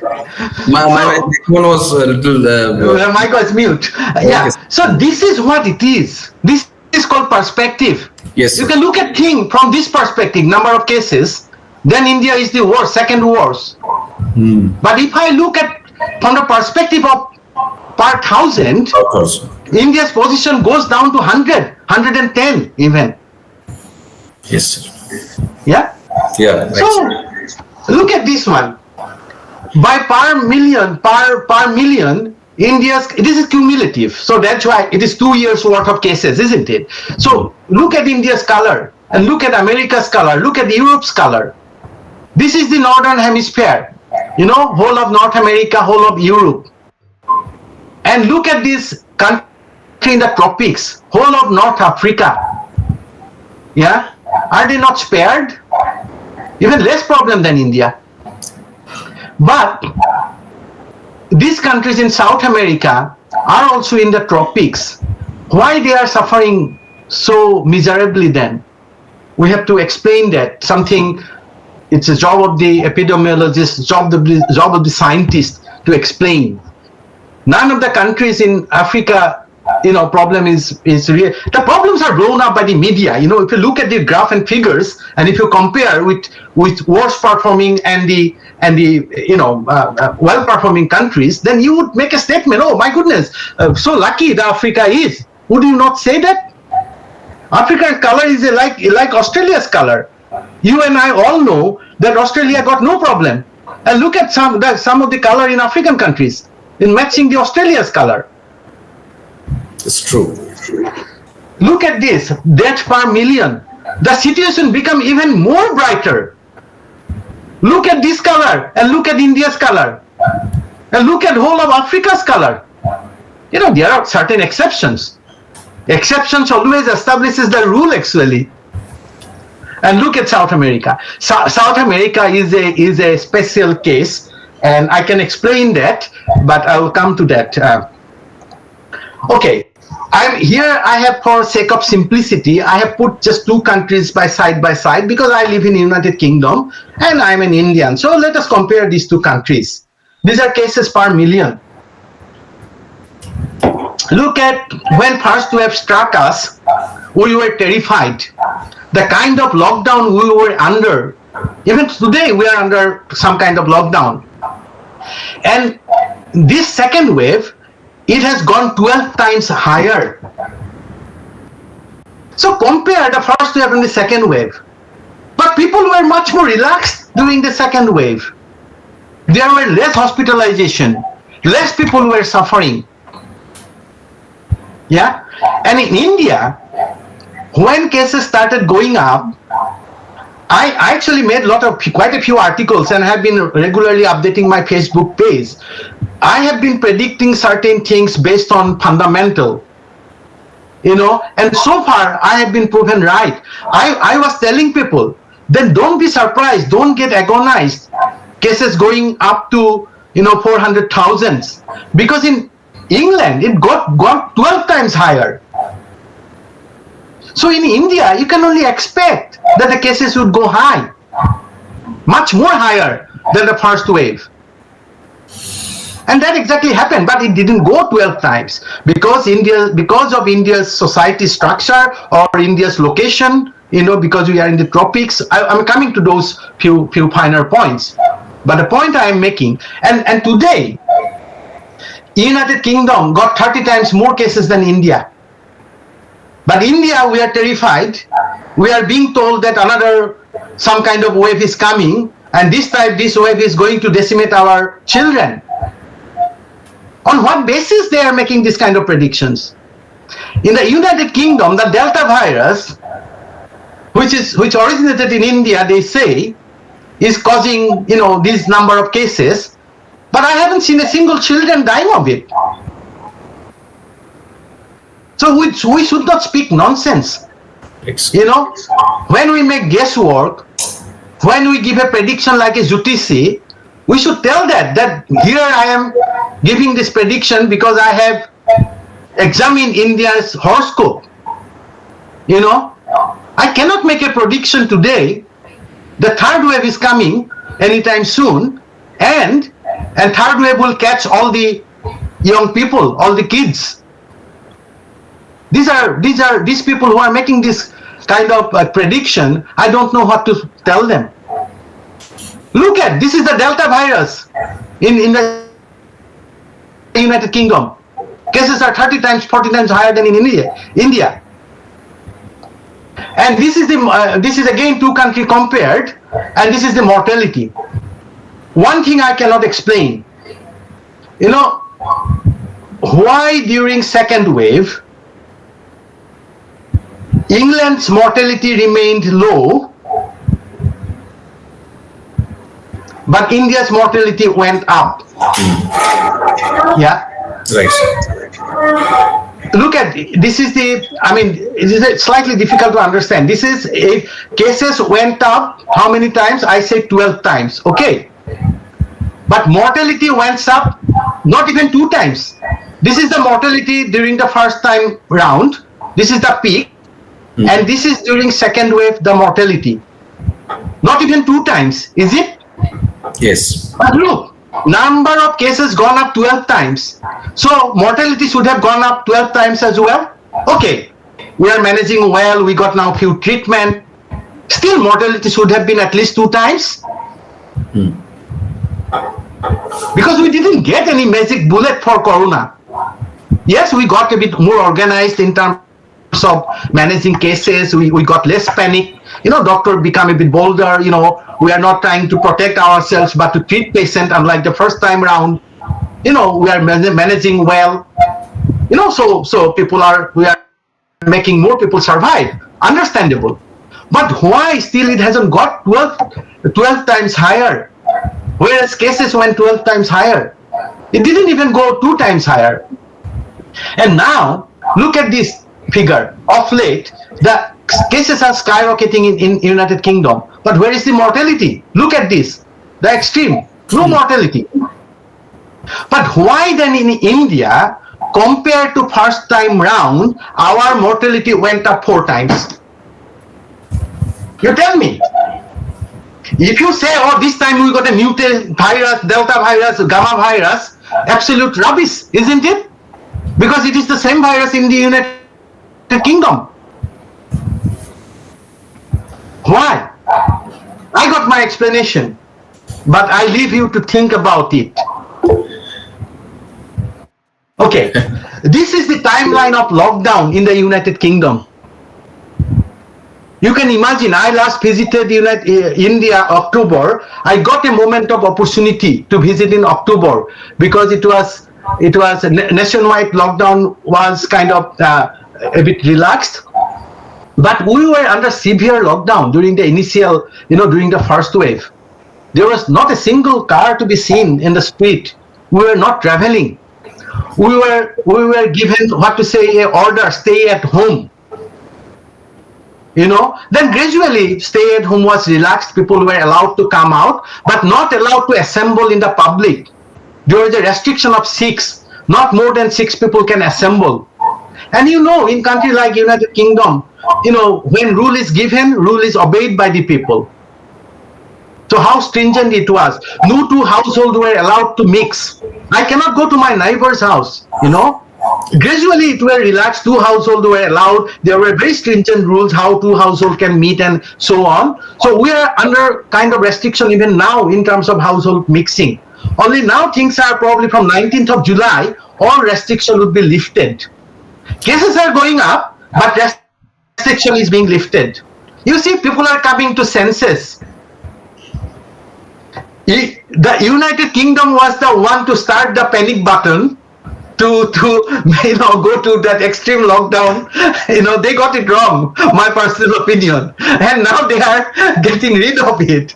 Case numbers are skyrocketing 30 times more than what is in India. But from 19th July we don't have to wear mask. There is no restriction. All nightclub would be open, all restaurant would be open, everything like as before. So they are coming to senses. So I hope everybody come to senses.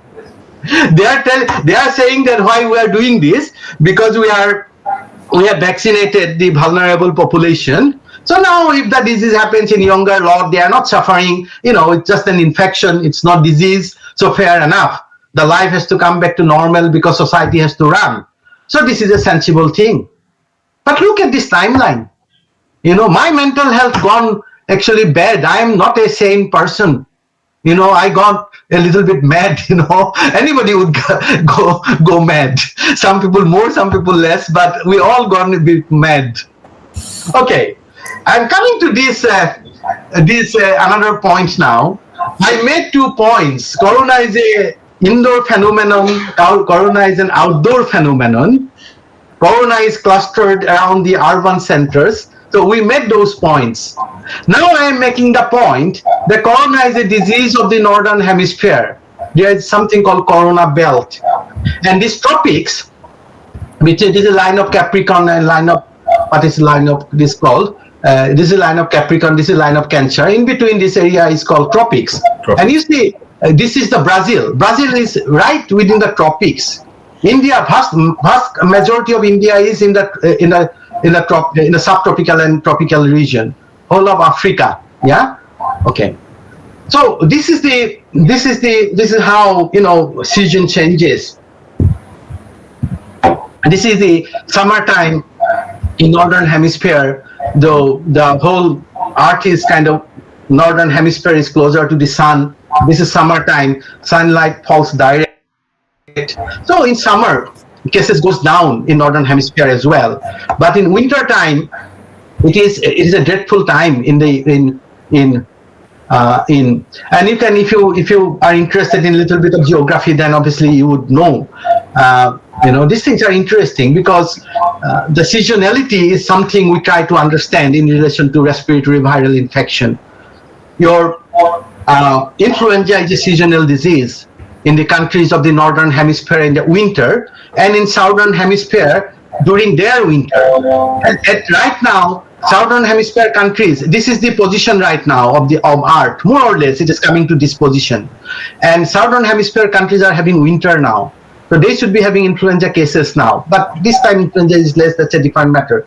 But usually respiratory viruses are more problematic during winter, in respective winters in northern and southern hemisphere. But tropics, what happens in tropics, the seasonality of influenza is not pronounced within tropics. In tropics, we get influenza cases all year round, but during the winter time, influenza cases surges, it goes up. And I think in tropics, there are some microclimate as well, where respiratory diseases kind of takes upper hand. Especially the Pune area, we know influenza H1N1 causes much more problem in Pune, whereas in the same latitude, in Northeast India, H1N1 was not a big problem. Microclimate, density, people's behavior, there are a lot of local factors play its role. So, 16th of January, when vaccine program was rolled in India, there was a TV program, Wasbir Hussain conducted a TV program. I was invited, and I was so optimistic that India has launched the vaccine program right at the right time. So if within the next 2-3 months, India manages to vaccinate its vulnerable population, then probably our second wave, which was imminent, because from seasonality, we knew by beginning of actually during the first wave round, we saw the seasonal pattern of this coronavirus. So that the cases in India would rise coinciding with its monsoon was predictable. I made this prediction, but I thought it would be a little late. It come a little bit earlier than my prediction, but again, I don't know geography, I don't know, but my prediction was in line that second wave was coming. But India launched this vaccination program, or at least India got 3 months in hand, so hopefully situation will be better managed. But that didn't happen. But I did make the prediction, and I didn't see any of the guys who are making prediction of the third wave and that our children would die this time, making this prediction in January. None of these guys. These are big guys. Okay, this is the paper, came out quite early actually, and now there are a lot of papers that came out, and what they are observing, most cases were recorded in cities and areas stretched along a narrow east-west corridor lying 30 degree to 50 degree north, and include regions such as northern Italy, Pacific Northwest, US, Japan, Iran, South Korea, France, Spain, and Germany. Risk for significant community transmission in this paper, they observed, and they came to the kind of a conclusion, is between 5 to 11 degrees centigrade. There is a role of temperature and humidity, and this is the area, tropical area, ultraviolet rays, and there are many other weather-related factors. Those are thought to be going against the coronavirus. So that doesn't mean that we would be absolutely protected, but we are being helped. If we were not helped by our weather, the situation would have been so worse, much more worse than what we have seen in Italy, Canada, or in USA or in European countries. Look, even with this number of cases, Delhi collapsed in terms of healthcare. If we were not helped by our, whatever we were helped by, what the situation would have been like. I made this point last year in the very beginning, that we are fortunate. But fortunate is not an absolute term. It doesn't mean that there would not be a single case. And this was observed in the very early on. Death rates in northern hemisphere, it's called R square, some kind of statistical formula, 0.30, and globally 0.20. Such a big difference, death rates and case rates.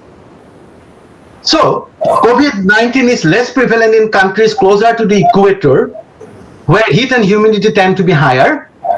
So how to interpret this observation? It is not as simple. There are many confounding factors. So when a researcher writes a papers and come to a conclusion, he has to consider many things. You cannot be very sure. There may be many other confounding factors are like other factors playing role, but we are kind of not detecting those, not taking into account those factors.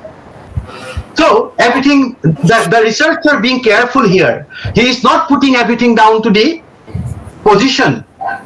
he is being careful that there are many other confounding factors, but still let us make this conclusion with some caution. So what he has come up with, the group came up with, 1 degree increase in absolute latitude is associated with a 4.3% increase in cases per million as on January 9, 2021. So this is quite late, latest figure. So the paper predicted a country these are scientific prediction. Okay. Now we can verify this prediction. This is called scientific prediction. Not that, if you don't wear mask, corona would come, all your children would die. That is not scientific prediction, because you are putting a caveat. If you don't wear mask, as if wearing mask is hanging the mask by your ear is going to prevent corona. I already demonstrated that wearing mask, wearing whatever, is not making any difference during the second wave. The corona has run its nice epidemic curve. Nothing has prevented corona. So people were not doing anything that is preventing corona. Then how come you now make a prediction? If you make some symbolic hand washing, if you make some symbolic face mask wearing, if you make some symbolic curfew after 5 p.m., as if no wave would come. And if you don't do that, the big wave is coming and your children would be killed. That is not a scientific prediction. But this is a scientific prediction, because I can verify and I can prove this prediction right or wrong. That is what science is. Scientific hypothesis, a scientific theory make bold prediction. Then that prediction would be either validated or proven wrong by subsequent observation. If it is validated, then this theory becomes a concrete theory. And if it is invalidated, then we have to find another explanation for the phenomenon. So this is making a prediction. A country located 1,000 kilometers closer to the equator could expect 33% fewer cases per million inhabitants. It's a bold prediction. And in another prediction, a difference in cases per million of 64% between two hypothetical countries whose climate differs to a similar extent as two adjacent regions.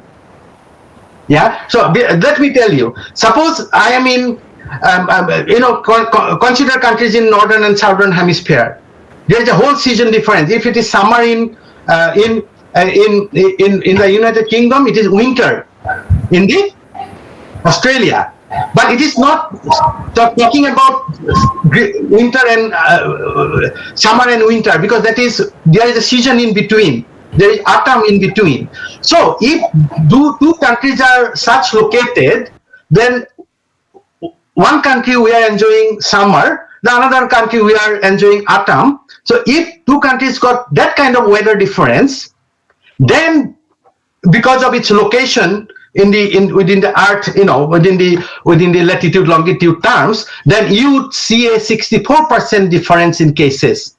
If you are closer to the within the equator range, you would be suffering less cases. So these are both scientific predictions. So coronavirus belt, again, I'm making more points. So few things are there. Why? One thing is ultraviolet radiation. Then there are few points, because you have to explain things as well. So ultraviolet radiation is one of the points. Countries are expected to see a decline in new COVID-19 cases during summer, which is this prediction has already been verified.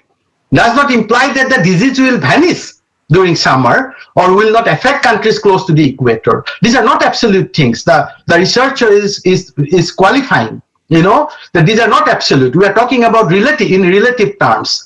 Rather, the higher temperature and more intense UV radiation in summer are likely to support public health measures to contain corona. So if we go one step, weather is helping us with two steps. That is the kind of argument. If we be a little bit careful, we are already getting advantage from the weather.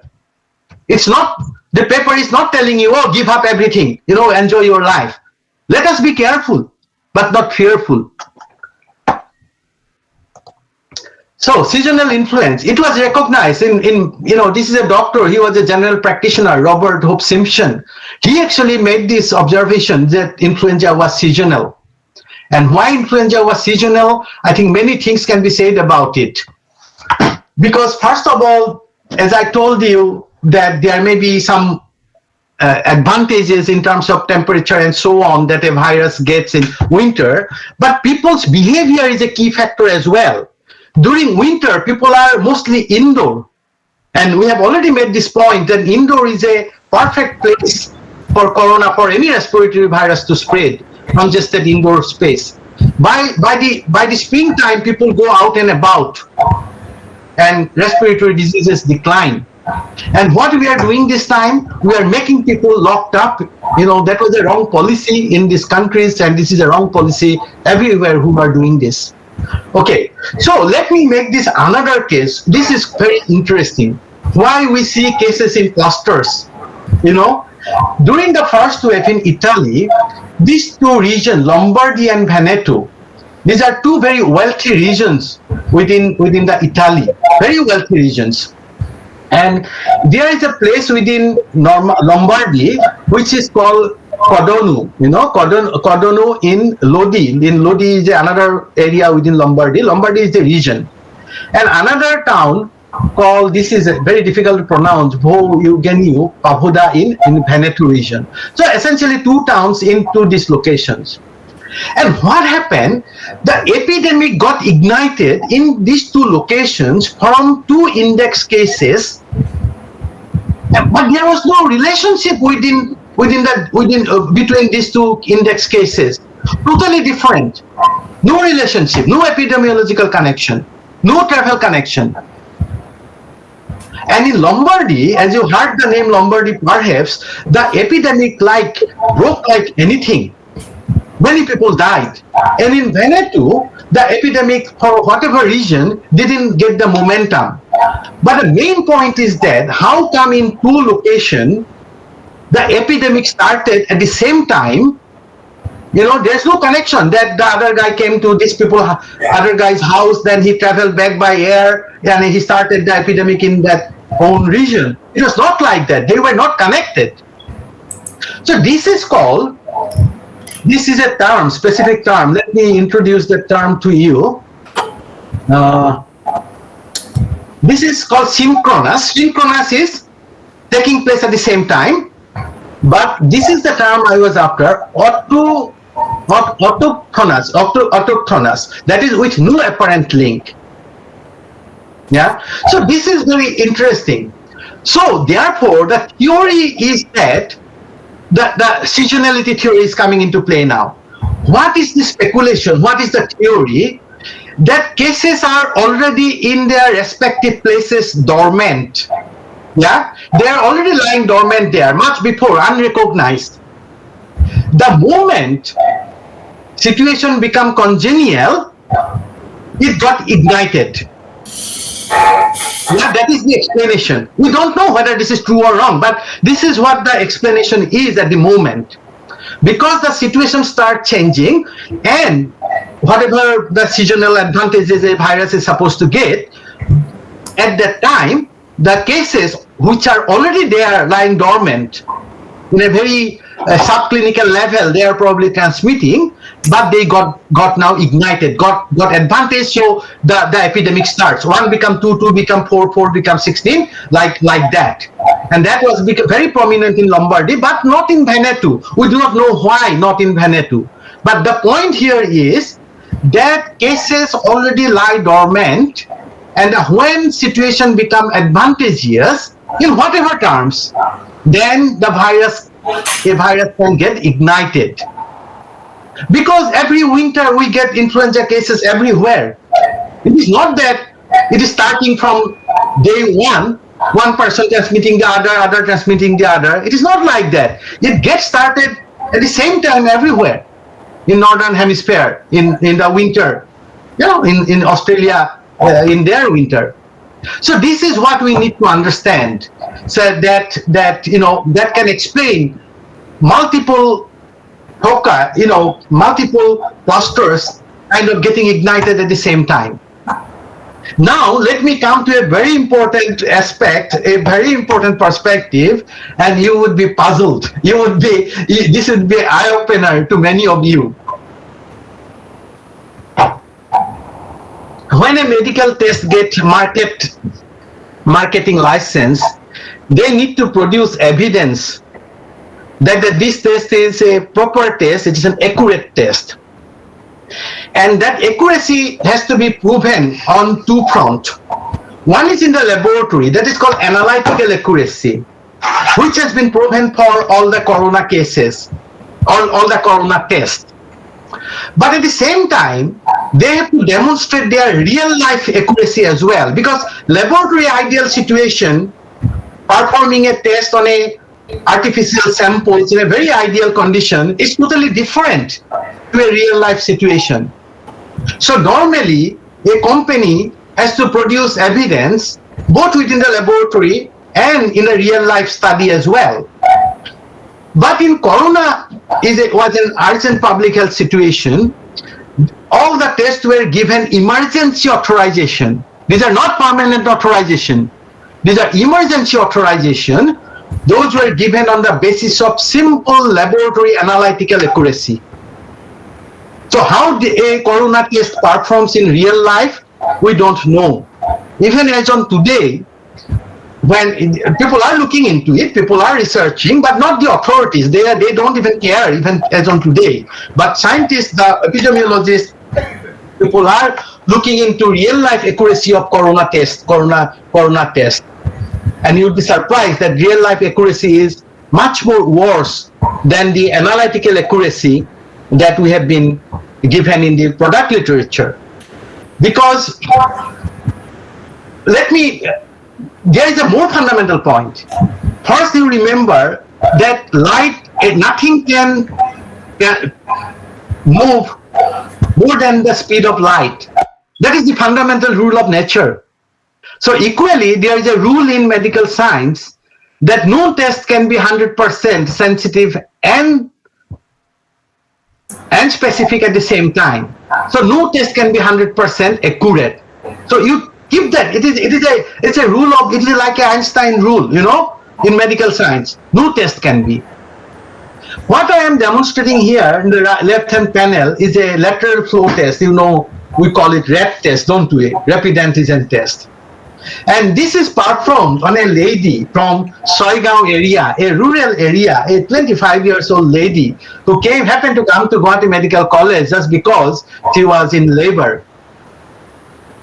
So she was subjected to this test, and I don't know whether you can see, these are control lines. You can see very clearly the pink control line.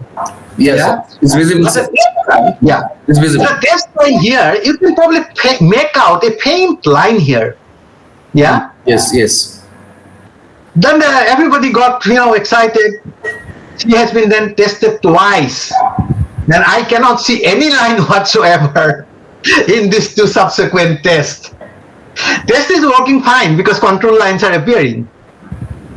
So I am a qualified doctor. So if I am to treat this person, forget about epidemiology, public health problem. It's a normal time. She is coming to me. I'm a gynecologist. I will dismiss this test. I will throw this test away. Oh, it's a negative test. No, you don't have corona. Let us concentrate on your baby. Let us get, that is more important. Ordinary time would have been like that. But now she got labeled as corona positive. She is counted in the statistics as well. So all that number you see, that number comprises of false positive, false negative, everything. Okay.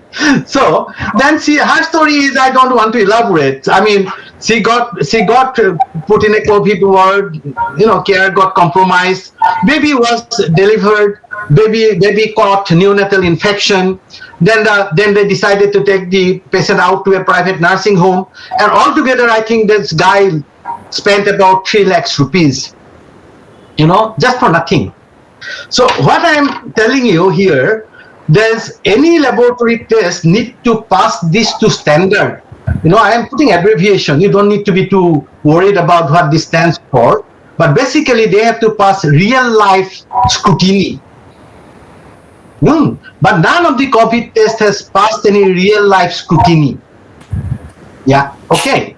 So I already told you, no test can be 100% accurate. Now you can imagine that this COVID test is far less than ideal. You know, this is the RAT test, but I'm talking about the PCR test now. You know, RAT test is even less accurate than PCR. You know, even PCR is you have to take a result with pinch of salt.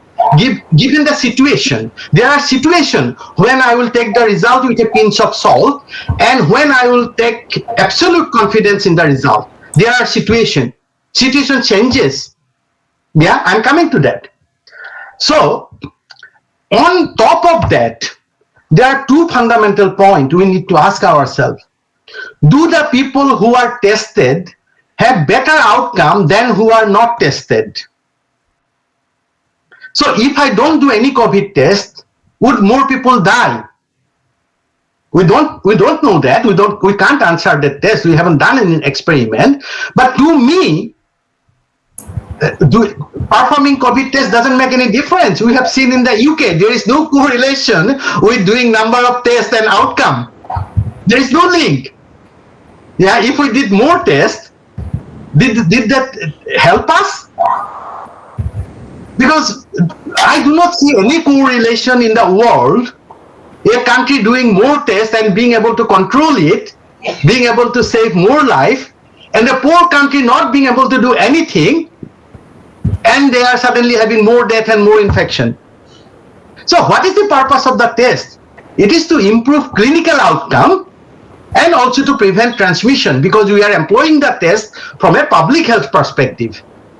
So on these two count, to me the corona test has miserably failed. But jury is out there. You know, let us see. We'll see 2 years, 3 years down the line whether corona test has made any difference. It has contributed in any way in terms of controlling the outbreak. This question would be asked. We cannot escape. This question would be asked. So we basically want improved outcome if test is so helpful, or we want that prevention is somehow controlled. So a test to expect to get licensed need to demonstrate utility on this both count. If it is marketed only for clinical purpose, then it has to demonstrate that if you do this test, then your patient's outcome would be better compared to not doing the test, because you would not know what to prescribe or whatever. Yeah, but for a self-limiting disease, doing a test or not doesn't matter. For a disease that has got no specific treatment, doing a test, does it help? Because I would treat the same anyway. As a doctor, I would treat a particular case of respiratory infection anyway in a certain way. Getting a test result, is a corona positive or influenza positive, does it help me? It doesn't actually. To a large extent, it doesn't. My treatment would not change. I would give paracetamol, I would give supportive care. Yeah.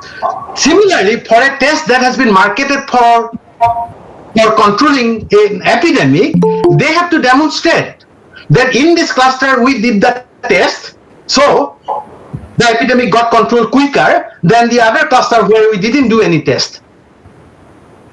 Let us see those proof. Okay. Now look at this. I am not producing any of this. These are produced by knowledgeable people who knows what they are talking about. This is a test we are talking about. It is you can take the RT-PCR test for corona. RT-PCR test analytical sensitivity is 80% and analytical specificity is 99.9%. I am not going to explain specificity and sensitivity. Just understand that these are marker of accuracy of the test. Now, this is a particular day in the United Kingdom. On that particular day, they were performing 310,000 tests. And at that time, the disease prevalence, the infection prevalence rate in the community was 0.05%. I think it is August time last year. 0.05% is a very low number in terms of how many people got disease in the society, in my community, in my neighborhood, in my, 0.05% is a low number. This is a country specific number. In particular hotspot, this number would be higher. Okay, but if we take the country specific number, to be very precise, we should be taking the cluster specific prevalence number. Even no clusters, the prevalence would be more than 1% or more than 0.5%. But here it is 0.05%, extremely low. So this is a real life scenario. And on that day, every positive they got 434 positive tests on that particular day. And when you apply science, then you can then see 71.5% were false positive result. Yeah, the mathematics is there. Whoever interested, they can find out. It is not. These things are known for decades. As a doctor, we know this test. That a positive predictive value, the utility of a test, depends not only on its sensitivity and specificity, but the number of people having the disease in the community as well. A malaria test in Karbi Anglong district of Assam would perform very well. A person coming with fever, with shivering, and I as a doctor suspected malaria, and I have done the malaria blood test, not the microscopy, it is a blood test I am talking about, and the test come back as positive. I have no reason to disbelieve this test. Rather, if the test come back as negative, I would suspect the test that it is probably false negative. But if I do the same test in a shivering person with fever in New York or in London with no travel history, and I should not be doing a malaria test on him anyway, because this is not on my list of diagnosis. But if I did, and the test give a positive result, that is a false positive result. So when disease prevalence is low, we should be aware about the false positive test, and when disease prevalence is very high, then we would be aware of the false negative result. Yeah. So when epidemic is going on and I am a doctor in the ICU, a person is coming who is a known contact of a COVID case and coming in respiratory distress, if I get a negative test on him, I would suspect, I cannot believe this test. He must be positive. Let us do a scan, let us do this thing. But I cannot believe this test. I would treat him as COVID anyway. Yeah. But if I test a lady from Soigaon village area, asymptomatic, no, nothing to do with corona, came to hospital just because she is in labor, and I do this bloody test, and it throws up a small line, or in case of PCR test, it is just positive at border of detection. We call limit of detection, meaning very low level positive. I should not believe that test, that positive result. These are signs. And now, who am I? So let me now speak, quote, from this UK Parliamentary Office of Science and Technology. Okay, because there would be many Indian doctors who would tell me who this bloody microbiologist is. What does he know? I don't know anything. Only thing I know, I can do literature search, I can question, I suspect things, and I try to look for answers. I try to explain things. So this Parliamentary Board, UK Science and Technology, UK Parliamentary Board, they are giving two scenarios in relation to corona. Let me read the first scenario. If a group of 10,000 patients were hospitalized with suspected COVID-19 symptoms in an outbreak area, the pre-test probability of infection would be quite high. Pre-test probability means if, just like what I described, somebody coming in from an outbreak area, a lot of cases going on, he's coming in with respiratory distress. For me, it is 100% COVID. I don't have to do any test. So that is called pre-test probability. That is 100%. So in this example, they are saying the pre-test probability is 90%, because there is always a probability it may be something else. But for corona, the pre-test, before doing the test, I as a doctor thinks it is 90%. I am betting. Now I got a test, which is a very good test, 95% sensitive, 95% specific. And if I do this test, then what would happen? I would get 8,550 positive result and 450 negative result. And out of 450, but at the same time, I would get 950 false negative result. These are not infected people. Sorry, they are true negative results. So this is right. 950 people, these are not infected people, and my test out of 1,000, 950 are coming out as not infected. Very good. But I am still getting 50 false positive result. 50 people out of 10,000 got no COVID. But this test would give me 50 false positive result anyway. Anyway, you cannot help this situation. Yeah. Similarly, out of infected people, I am getting 8,550 as true positive. Very good. I am missing only 950. Yeah. So in this scenario, this test is performing very well. So it is positive accuracy in terms of positive result is 99%, higher than 99%. So a positive result, I would believe that result with 99.4% confidence. Understand? Let me make it simple for you. The net verdict is that if I get a positive result, I would believe that 99%. But if I get a negative result, I would believe that result only up to 67%. You see, that is the variation.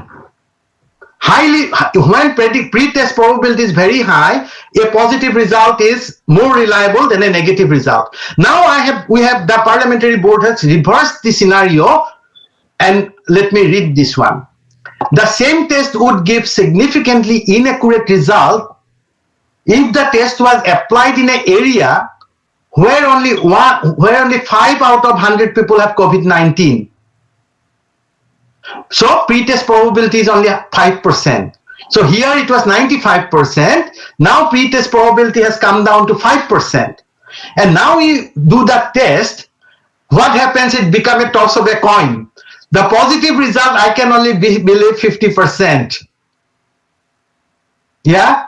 And a negative result, I can believe up to 99.7%. So if I get a negative result now, I am happy.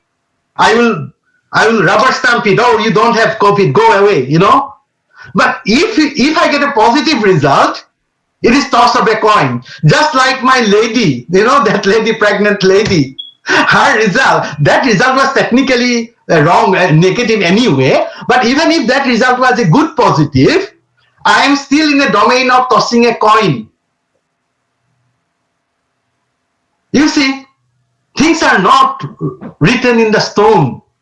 How many of you knew about this? And this is nothing. We are talking about a perfectly good test. No test can be 100%. The best you can go to is 95%. You know, if you want to make this one 99% sensitivity or specificity, you have to lose the other parameter. So if you want to increase the sensitivity of the test, you have to compromise with the specificity and the other way around. So therefore, the tests test specificity and sensitivity are adjusted according to its purpose. If I am going to diagnose a disease in my chamber, in my hospital, I need a very specific test. But if I am doing it for public health purpose, I need a highly sensitive test because I don't want to miss any false negative. You know, because that false negative might transmit disease. But there is a price to be paid. In the public health scenario, you would label many negative cases as positive. He or she has to now go for quarantine, would be subjected to inconvenience. The economic productivity, he has to remain at home. There are many prices to be paid. It is not a matter of joke, furti, test, test, and test. That is the slogan WHO got very badly wrong. Very badly wrong. A test should not be done in a indiscriminate manner, and moreover, a inaccurate test like this, and moreover, when there is no scrutiny. Because no doctor is making judgment. No, not a laboratory doctor is making a judgment on the positive negative test. The machine is printing a report, positive negative, and this is becoming like a concrete reality. Machine would label a test as positive even if it is positive at the limit of detection. By 0.1, it is already cut off. By simple 0.1, it would be like a positive test. That, and for us, it become a reality. Oh, corona positive. How dangerous. Corona become, even a dead piece of virus is on my nose, just because, it was floating around, it just, fall into my nose. But my human non-specific defense is actually dealing with the virus. I'm not going to get the disease, not going to get the infection. But if I become a part of a swabbing exercise, I may get a swab taken and I may get a positive result. That positive result is not coming from a live virus. It is coming from a dead piece of RNA. It's not simple. Okay, and now look at the test we are doing. This is India. How much test we are doing. Our capacity gone up like anything. Look at England. They are even doing more than us. This is not the absolute number of the test. What I am showing here, it is the test this is absolute number per 1,000. Overall, what I am demonstrating here, I am demonstrating that we are doing huge number of tests. Even in India, during when corona was not an issue, our number of testing gone down. But look at this. It has gone right back up when situation, during the second wave. Now look at the positivity rate. Oh, sorry, I'm confusing. No, this is both India. This is the number of tests we are doing, which is going up and up. And this is the number of positivity. You may have little bit difficulty in understanding. It is actually a test conducted to get one positive test. So India is conducting about 50 cases. If I do 50 case test, I would get one positive. So percentage positivity is 2%. And in the worst time of the second wave, our positive percentage gone up to 20%. Yeah, even 20%, you can rely a test on 20% positivity rate. False positive would be less. But the 2% positivity rate, I think probably 90% of the cases right now in India are false positive. 90% of the cases in India today are false positive. Because positivity percentage is 2%, only 2%. It's a very less prevalent. I mean, the test become very problematic if we are going to detect any positive person. To detect one positive person, we are making another 80% falsely positive. That is the price we are paying. And look at England. I mean, their percentage positivity is even lower in the range of decimal. So how many false positive cases England is getting today, I cannot imagine. Already I have demonstrated you the calculated example, from August last year. This year, now we are getting 30 times, 40 times more cases compared to India, but majority of those cases are actually false positive. I know it from another way as well. All the positive cases in my laboratory, we send it for sequencing. Sure.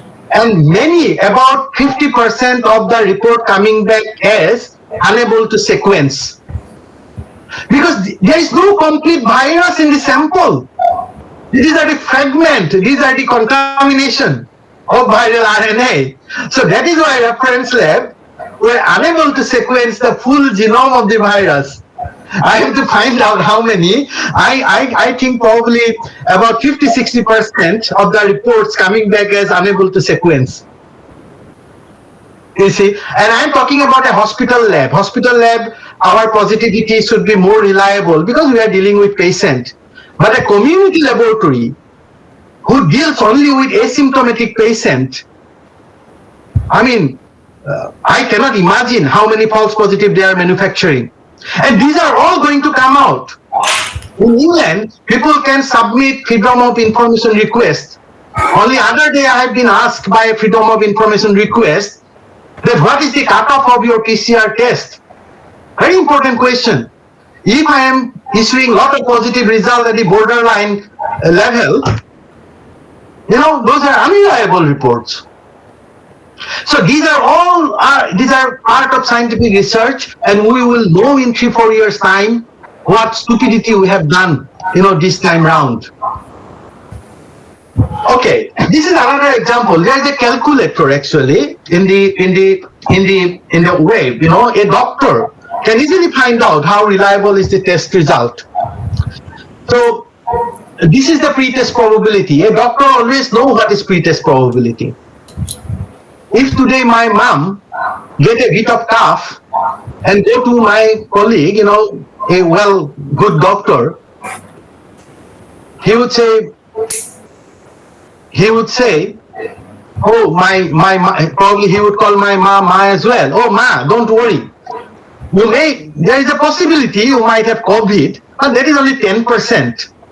90%, I think you probably got bit of, seasonal cough and cold. But maybe 10%, I don't know.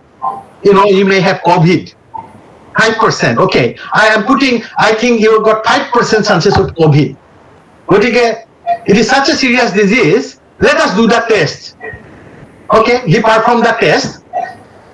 And what is the accuracy of the test? 95% sensitive and 95% specific. Now my mom got a positive result. And the doctor, who is a knowledgeable one, he would discard that positive result. He would say that, mother, it is only 50% possible that you actually got the result. I do not believe this result. But if he get a negative result, he would believe, oh, mother, I am very happy. 90% you do not have COVID. You see, it is dicey. I have to exert my clinical knowledge here. I cannot rely on a test.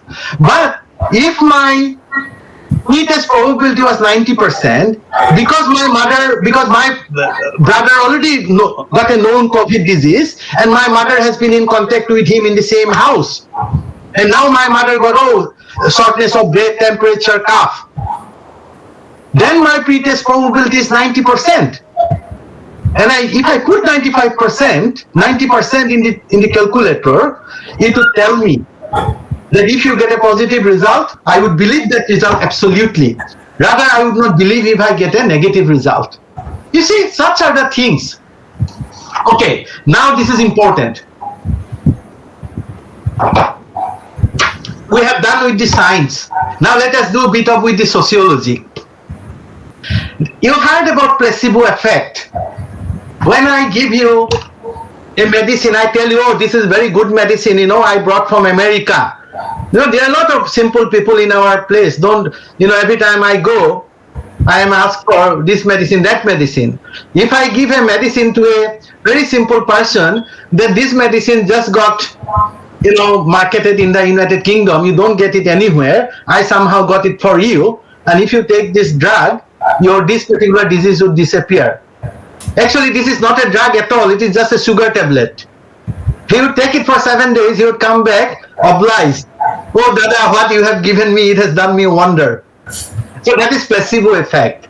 Similarly, there is nocebo effect. If I give you equally something, a sugar tablet, but you think this is a harmful medicine, Then you tell me, oh, Dada, what you have given me, didn't want to take it because I already knew it is not a good medicine. My friend told me that. But you insisted. That is why I took it. And now see, I am getting headache all the time. So that is nocebo effect. Because I am not giving him anything except a sugar tablet. So, anxiety is a nocebo. Anxiety causes symptoms of COVID. It is well everywhere in the literature. Psychological stress of COVID-19 pandemic led some people to experience COVID-19 symptoms not actually related to infection. People are studying this in more detail now. But this is, if I just told you, you would not believe me. So I have substantiated it with references. Okay, this is a paper which actually defined what coronaphobia is. It is an excessive triggered response of fear of contracting COVID-19, leading to excessive concern over physiological symptoms, increased reassurance and safety-seeking behaviors, and avoidance of public places and situations, causing marked impairment in daily life functioning. You see, this is coronaphobia. This is happening. The triggers involves, this is what it is. If I meet, suppose I met somebody, he is 2 meters away, but I am a coronaphobic man, and he just coughed. And I would start getting symptoms. Oh my goodness, he coughed, my goodness, what happened to me? Now I'm starting having, I'm not getting any smell. It would start like that. And maybe I would start getting shortness of breath. And I will get what is that called? We put it in the finger, oximeter. I will buy a Chinese manufactured oximeter, which is not clinically validated. I will put it in my finger. 98, it is 88%. And that would be enough for me to go to hospital, get admitted if I got money. And an unscrupulous hospital doctor would admit me. He would make me more fearful. And he would make a bill of 2 lakhs, 3 lakhs. This is real. This is happening. I know in my, personal experience, because I have counseled my relatives and friends, over the last few months. I could have shown you picture of my relative, who were in a Delhi hospital. Nothing happened to him. But he stayed there for 4 weeks, spent 4 lakhs rupees. I actually put his photograph on one of my slides. Then I took it away because I didn't manage to speak to him, seek his permission. So I was tempted to put up that picture. The picture I received when I consulted with one of my anesthetist friend here, he told me, he's my friend, my junior. He told me, Dada, this guy got 99% oxygen saturation. He should not be in hospital. Because anesthetists, they are so experienced. They can look at the face and know whether this person is suffering from any oxygen deficiency. This is clinical judgment. But he was kept in a big hospital, and probably people who genuinely needed hospital was denied a bed. You see, this is the mismanagement that has caused panic. 90% of the people who were in hospital for 3 weeks, the young guy in 30-40 brackets, none of them had any COVID. This is my challenge. This is my hypothesis. And it can be proven.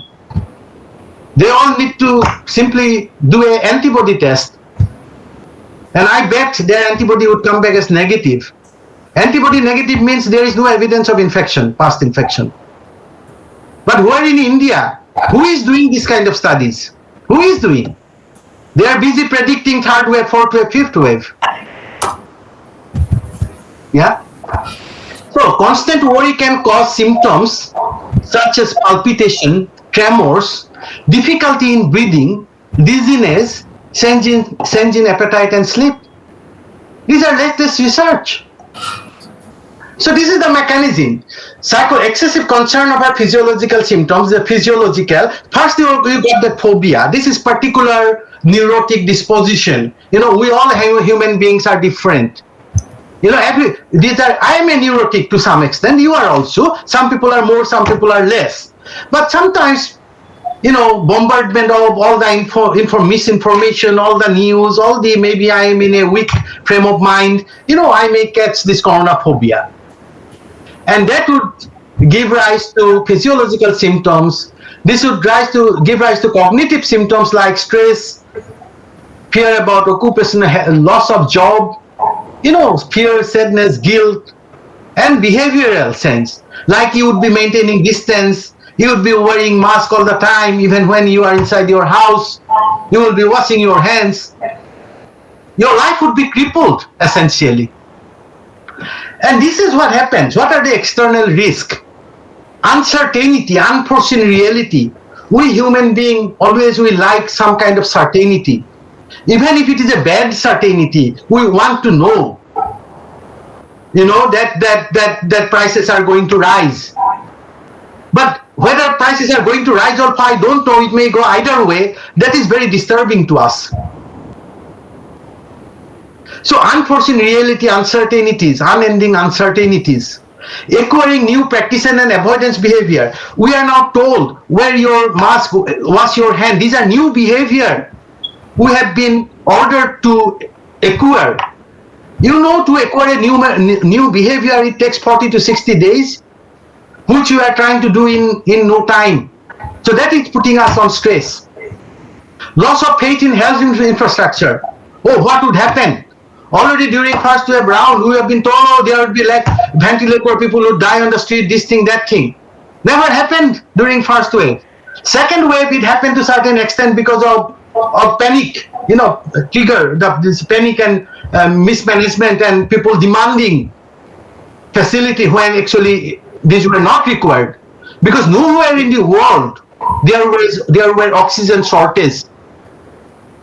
Nowhere in the world there were oxygen shortage. So to suddenly have this kind of oxygen shortage in India, in Delhi, Mumbai, it is a matter to be investigated by a public inquiry committee. Why suddenly people started demanding oxygen? Felt a need. It's very, very, this is a vicious cycle. People anxious, doctor feeding, doctor giving, the news media, doctors all feeding that fear, kind of triggered a vicious cycle, got out of hand. Okay, then what are other external factors? Leaders celebrating contracting COVID, when we hear that kind of news. Then statement from international bodies, like World Bank, like WHO, oh, this would happen, that would happen. Infodemia, all these things are external risk factors. And I am slightly neurotic. If I am slightly predisposed towards getting nervous, then what happens? It starts interfering with my routine life, and also catastrophic interpretation. These are coming from my colleague, my peers, from Facebook. Catastrophic interpretation, and also social amplification. I am now putting a damp water on your narrative, but another speaker would have probably put water into your fear. Oh, third wave is really, really coming. Because who is telling this? It is told by director of All India Institute of Medical Science. And somehow in India we think if you are a director, you are a big scientist. Director is an administrator. He should not be in the job of making scientific prediction. Yeah, so these are amplification, and that gives rise to coronaphobia. Already we human being got a behavioral immune response, behavioral immune system. This is evolutionary. This has came through the evolutionary process. What is this? This is already to some extent dangerous, because we make assumption. Immunological defense against pathogen is costly and reactive. All the immunological defense, antibodies, cell-mediated immunity we have talked about, or we and I know, these are costly on the body. Body on evolutionary terms, body wants simple mechanism to get away from danger. So easiest is to flight and fly response. If there is a mad dog, all I need to do is run away. That is called behavioral immune system. So against bugs, against microorganisms, our brain is already kind of tuned. We do not want to go near to anybody who got a infectious disease. We remain a bit distant. That is protective. But at the same time, it is crippling. It makes you assumptuous. So behavioral immune system, we cannot help. You and I all got that conceptions. What happens through this behavioral immune system, we infer infection risk from perpetual coughs. Coughs are signs, like if I see a very dirty man, immediately I oh my goodness, I cannot go near him. That is like coughs. And that respond to these coughs through the activation of aversive emotion, cognitive and behavioral impulsive. Oh my goodness, I cannot go near him. Let us make some distance. If I see a leprosy patient, even if you touch him, you would not get leprosy.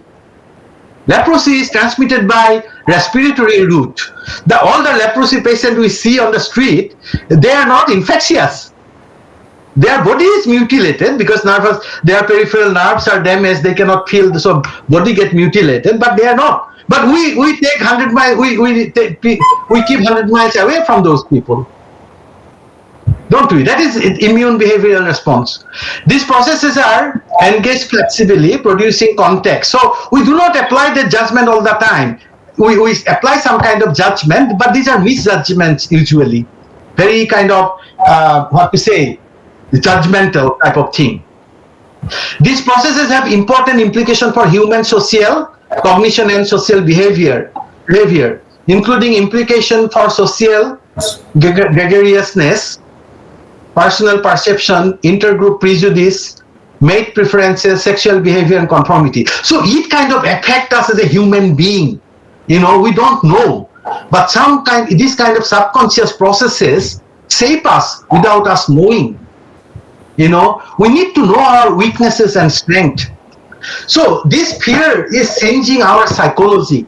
These few bullet points, I took it from a BBC, page, and these are observation. This is making us almost every newspaper. What is happening now? Every newspaper has stories about coronavirus pandemic on its front page. Radio, TV programs have back-to-back coverage on the latest death tolls. Social media platforms are filled with frightening statistics. The constant bombardment can result in heightened anxiety with immediate effect on our mental health. But the constant feeling of threat may have other, more insidious, we not knowingly, we are being processed inside, we are made judgmental. This is insidious. Effect on our psychology. What are those? What happens? We are changing as a person. Due to deeply evolved response to disease, fear and contagion lead us to become more conformist. If I am told, do sit up and down, if my doctor tell me, director of All India Institute of Medicine, that please do kneel down 10 times every morning, corona would keep away from you, I would probably do it. So I become more conformist. And less accepting to eccentricity. Meaning, if an eccentric person is in my household, he kind of does odd thing. Before I kind of tolerated him. Now I would not tolerate him. It kind of killed me as a person. I ceased to become Jayanta Vishwa Sharma. I ceased to become somebody judgmental. Somebody, if you tell me, okay, sit down, don't wear your mask, do this thing, that thing, I will do everything. Because I am so fearful. Not without, I'm not telling you that you don't wear a mask or, everything you do is, all I'm telling you that I become more obedient to the authority. Our moral judgment become harsher and our social attitude more conservative when considering issues such as immigration, sexual freedom, inequality. We become like more judgmental. It kind of got many ramifications. Some unscrupulous person can now stir up social unrest. These are very, very serious matter. In fact, that a coronaphobic person is more judgmental. I think I saw a research paper I put up in my Facebook page not so long ago. These are all substantiated by research. And now come to this. Cadavers do not transmit disease. So why these guys are doing this?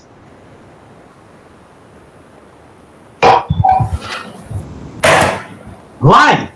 If you remember the picture I have shown, the virus need to get into the human cell, need to replicate, then come out of the cells, and then take a lot of struggle to get into the another person. You know, it is not so easy, even for a live virus, to go from one person to another. Yes, corona is far more efficient, but still it has to struggle. Particularly if our behavior is, corona proof. If the weather is helping, corona has to, and a dead body doesn't transmit corona. It is a science. But I think even if my neighbor got a corona death, I probably stop going to his place, I would probably stop him from cremating his body in a normal crematorium. And that is why government has opened up special crematorium. And that has led to the demand. Because only few crematoriums are designated as COVID protocol crematorium. That led to demand because during the crisis time, during the panic time, everybody was given a corona test, and everybody with a faint line or a strong line or a weak positive, strong positive, false positive, every person was positive then. Everybody who died in hospital, 80-90% were given, even a cadaver is given a corona test. Dead body brought to the hospital for whatever reason, given a corona test and given a positive result and got under corona protocol.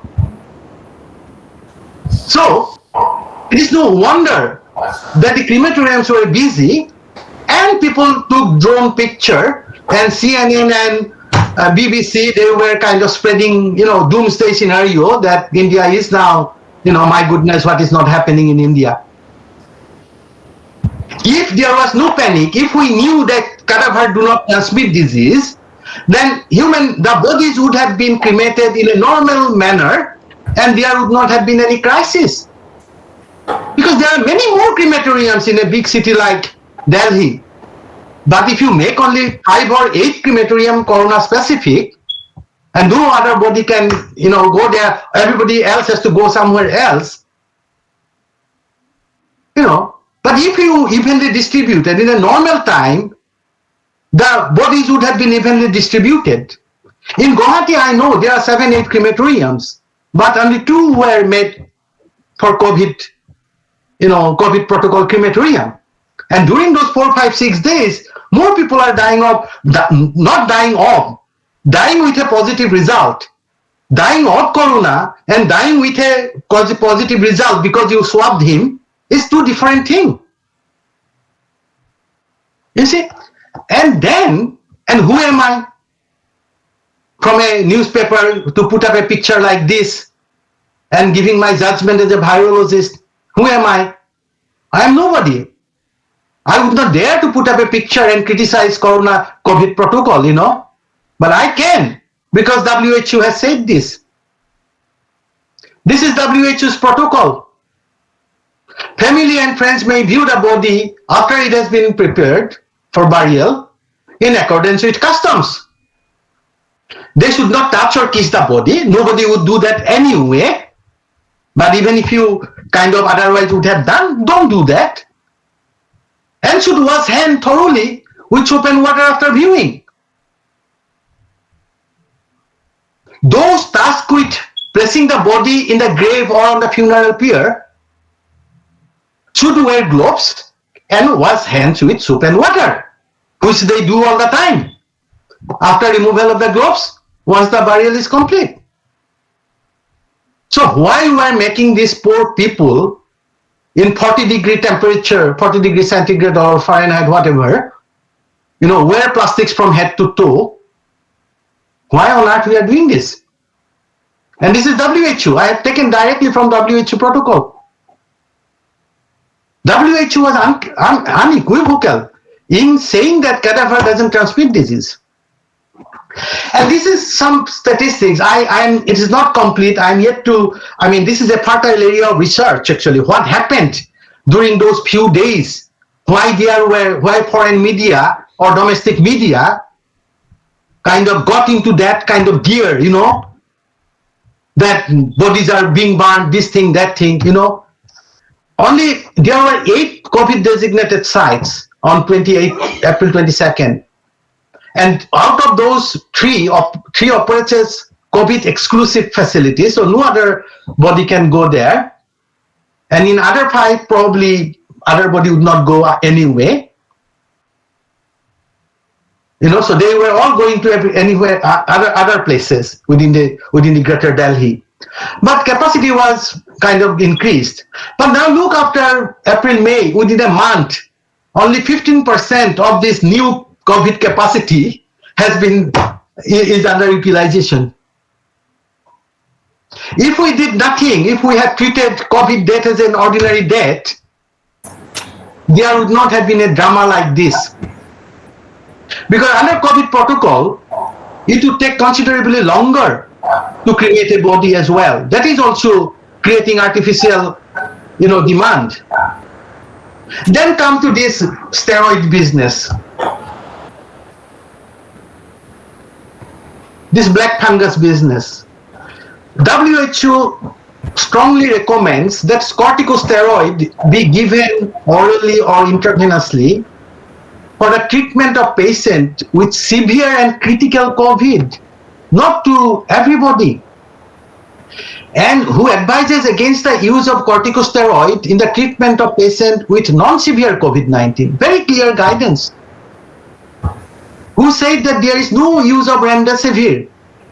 Who specifically forbid to give azithromycin, chloroquine, etc.? But during COVID time, each one have got COVID treatment protocol in your WhatsApp. Vitamin C, vitamin D, azithromycin, what not? For 90% COVID is a self-limiting disease, doesn't need any treatment. And those who are severely unwell, they mostly survive because of the quality of the care, not because of the medicine. Only steroid has been shown to be of some benefit in very people on ventilator. Remdesivir doesn't add to survival. It helps with the symptoms alleviation to some extent, but given the cost, that would not be recommended. So you can see coronaphobia, how coronaphobia has engulfed the whole society. And this is a oximeter.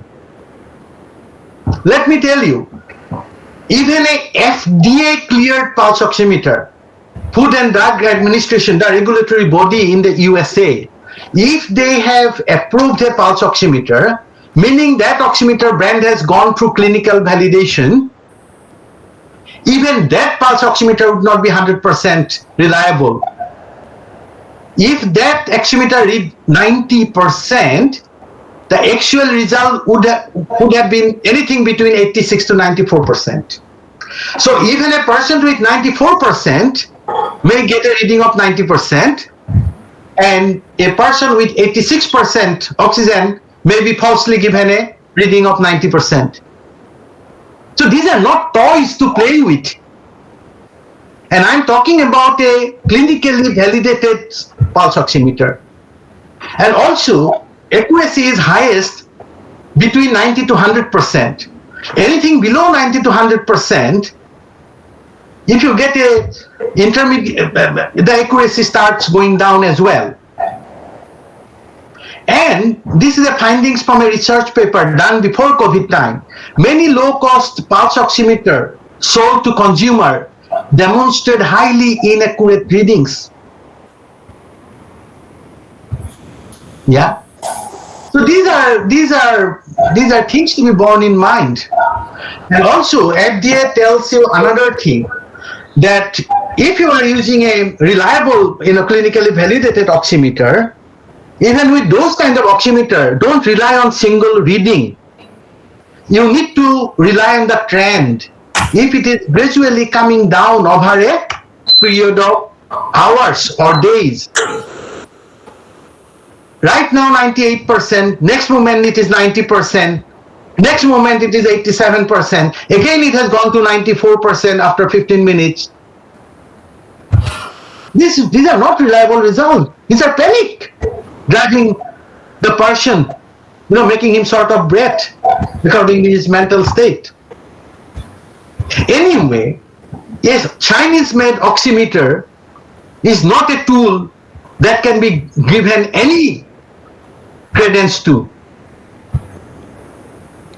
These are, what to tell, I hope research would come out demonstrating how much harm this kind of, improvisation, this kind of suggestion has done in a country like, resource-limited country like India. Now in South Africa, BBC, CNN is playing this scaremongering story because in South Africa, Delta variant number is going slightly up in last few days. Whereas Delta variant is nothing. It is highly transmissible, but it doesn't do anything to a people. Once a bug becomes highly transmissible, it becomes less virulent. It is like an inverse square law. Like you got laws in physics, in biology you got laws as well.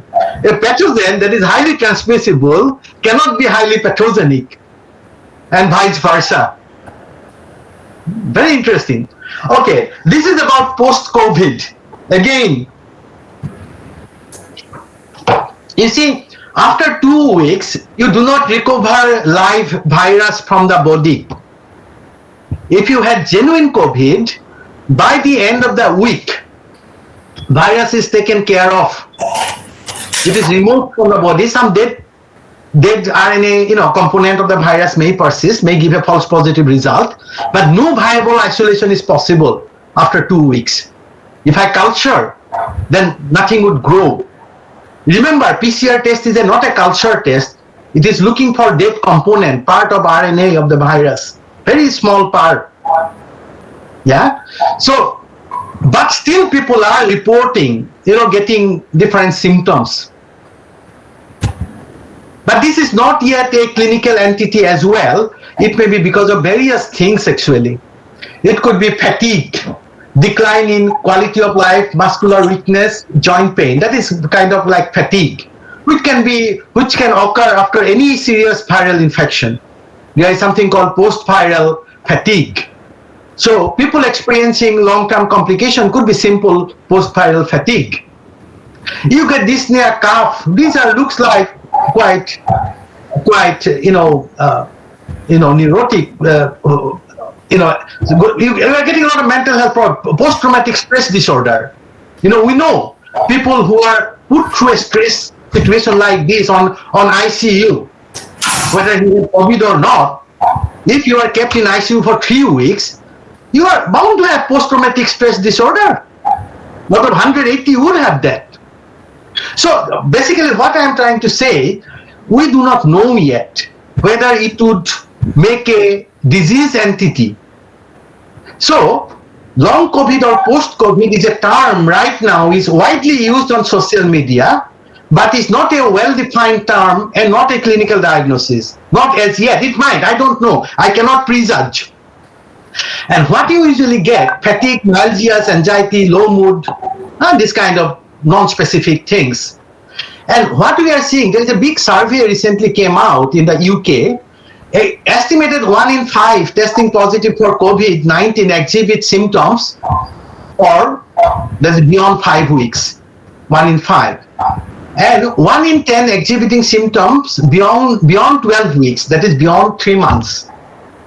So it could be just fatigue, it could be just post-traumatic stress disorder, or it could be, some kind of genuine complication from another condition maybe.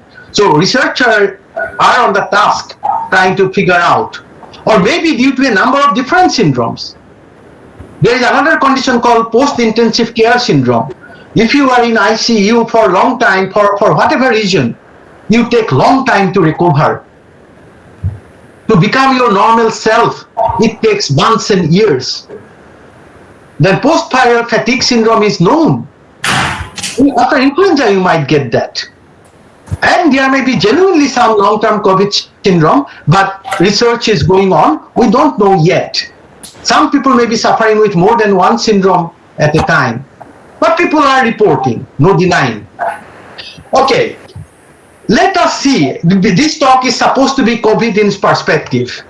This is 2017 figure.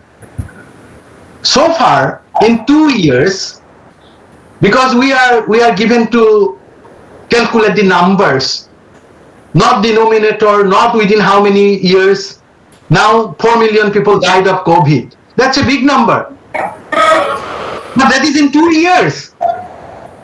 And any single year in 2017, this is probably true today as well, 9.6 million people die of cancer every single year.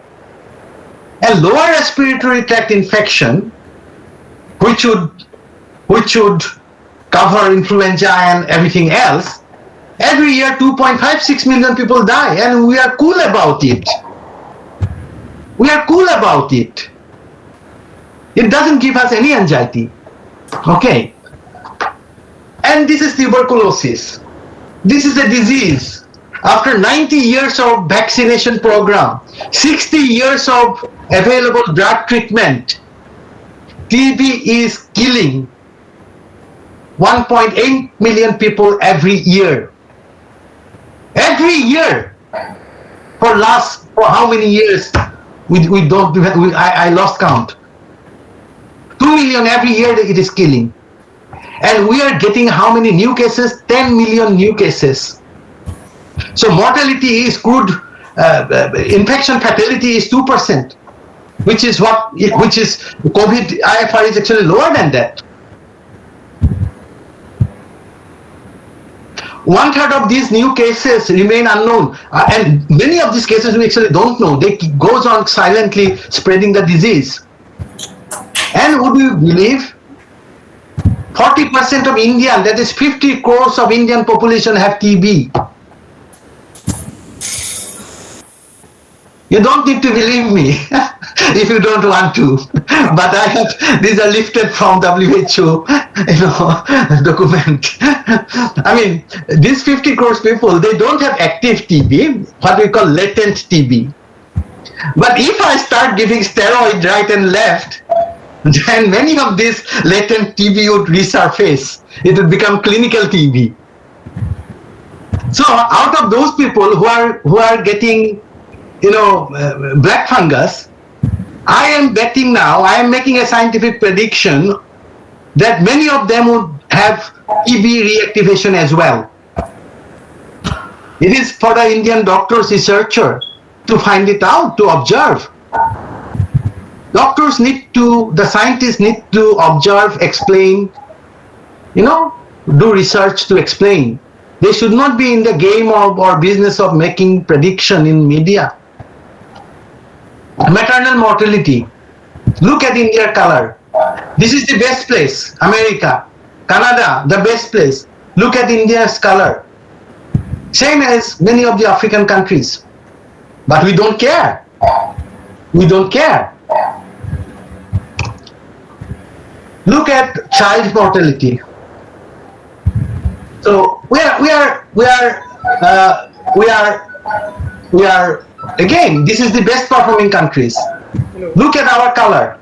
It is so pale compared with some of the African countries. We don't care. Let everybody die. Only I need to survive, This is the middle class mentality. I need to store oxygen cylinder. I saw advice from even a guy from America who is an academic in America, a doctor, spreading news in WhatsApp group, Indian WhatsApp group, advising his fellow members who lives in India. Oh, this is time now to store oxygen cylinders. You see, this is spreading panic. This happened. I saw those things. He's a pathologist, He does a webinar on COVID. And on social media, on WhatsApp group, he's advising people to store oxygen. But oxygen is not a cure for COVID. Oxygen is not a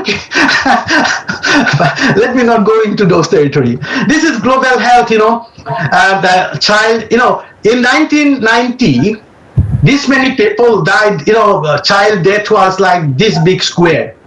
We have made improvement by 2017. The square got smaller. Now this COVID situation, COVID phenomenon, 2 years going on, probably would make this situation worse. This square would now would become bigger, and that would apply to many other diseases. Okay, in the UK, who are dying? Who are dying? Under 1 year, not a single baby is dying. 1 to 14 year, I don't see. This is first wave, this is second wave. Nobody is dying. Our baseline, you can barely see, is the group 15 to 44 years. Yeah, first wave, second wave, few died. But then you can see the risk over 85 years, 70 to 84 years group. It is high. It is high.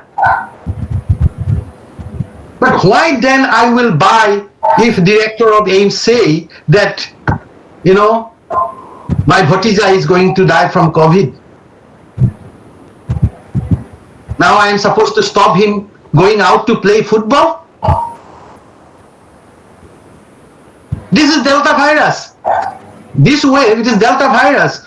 Where is the 1 to 14 years old? I don't see any number here. The line is struggling. The line is flat. I get a bit emotional, nonsense, it's difficult to digest. And look at this. What is happening to influenza, other pneumonia? Now in England, far less people are dying of COVID, more people are dying of influenza and pneumonia. You see? This is see what happened in a country like England. I mean, we don't have any statistics. What is happening, what our people are suffering, we hardly care. But this is in England. These are the people. Let me read. The slides are slightly difficult to, but look at this bottom left bottom slide. The excess debt, number of debt is a different thing. We need to compare the debt, excess debt, extra debt, compared to last 5 years average. That is the marker of an impact of a new infection or a pandemic. That is how we study the mortality figure. In the USA, excess mortality was 227 per 1,000 population. So more 227 per 1,000 population, more people dying, compared to average of the last 5 years, pre-pandemic 5 years average. UK second in the row, then Italy, then France, and goes so on. India is nowhere to be seen. And what is happening, it is quite, let me read this thing. COVID-19 death in England and Wales between March, that is during the first wave, was 137,000. That is 1 in 5 of all death. That is all throughout until April this year. Total figure for the whole COVID, last year and this year. During the first wave, 52,000 died, and that is 25% more total death compared to our kind of average, last 5 years average for the corresponding month. But what happened during the second wave? The proportion gone down to 14%. So less people died compared to still more people, still 14% more. But during the first wave, 25% more people died compared to our normal average. So second wave was less brutal. And what is happening? Fewer non-COVID deaths occurred in hospital and 40% more occurred at home. So people stopped going to hospital. 59,000 excess deaths took place at home. These are people dying from other causes. They simply stopped going to the hospital. And this is about a variant. Delta virus, 98%, Now I think there is news in the media right now. I think last couple of days somebody mentioned about Delta virus today. People are being now Delta virus has been employed as a stick now, to make people panic. And let me tell you, in the United Kingdom, 98% are the Delta strain. Every day we are getting 30,000-40,000 cases. England is probably just twice the size of Assam in terms of population. Assam got 2,000 cases and we are jumping up and down. And England got 40,000 cases. Most of them are false positive. And I told you, because positivity is so small, positivity is 2% in India and in the United Kingdom. So most of them are false positive in the first place. But no doubt there are genuine cases. Cases are transmitting a little bit at a higher level. But we are not seeing anybody dying. We are not seeing any children coming to hospital. So don't give a damn to the Delta virus, Beta virus. This is a normal thing.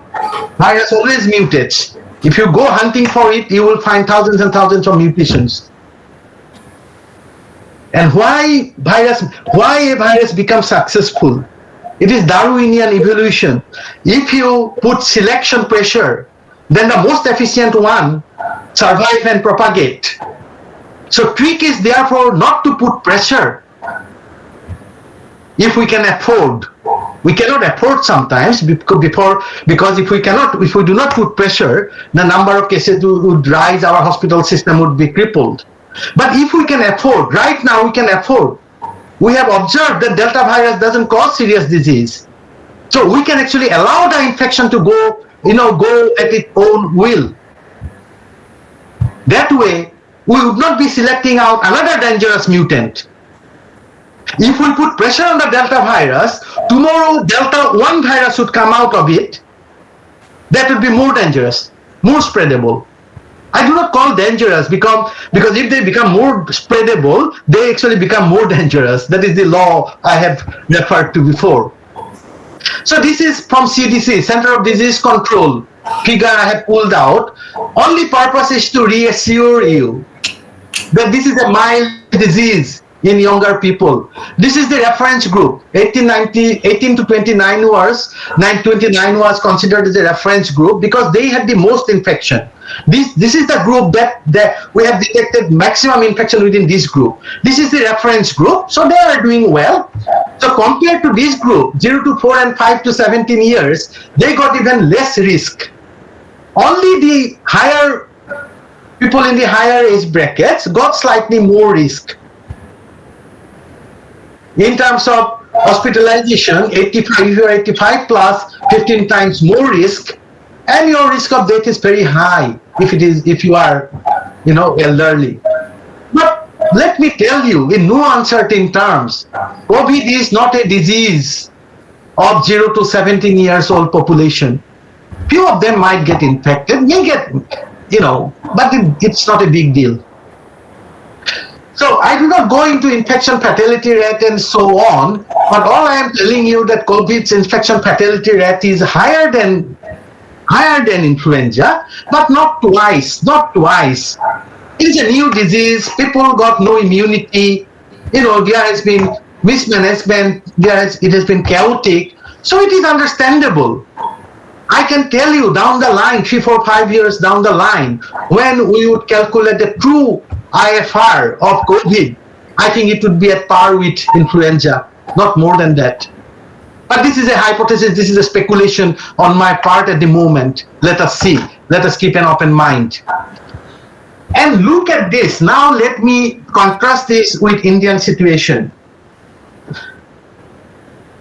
These are news media report. How reliable, I don't know.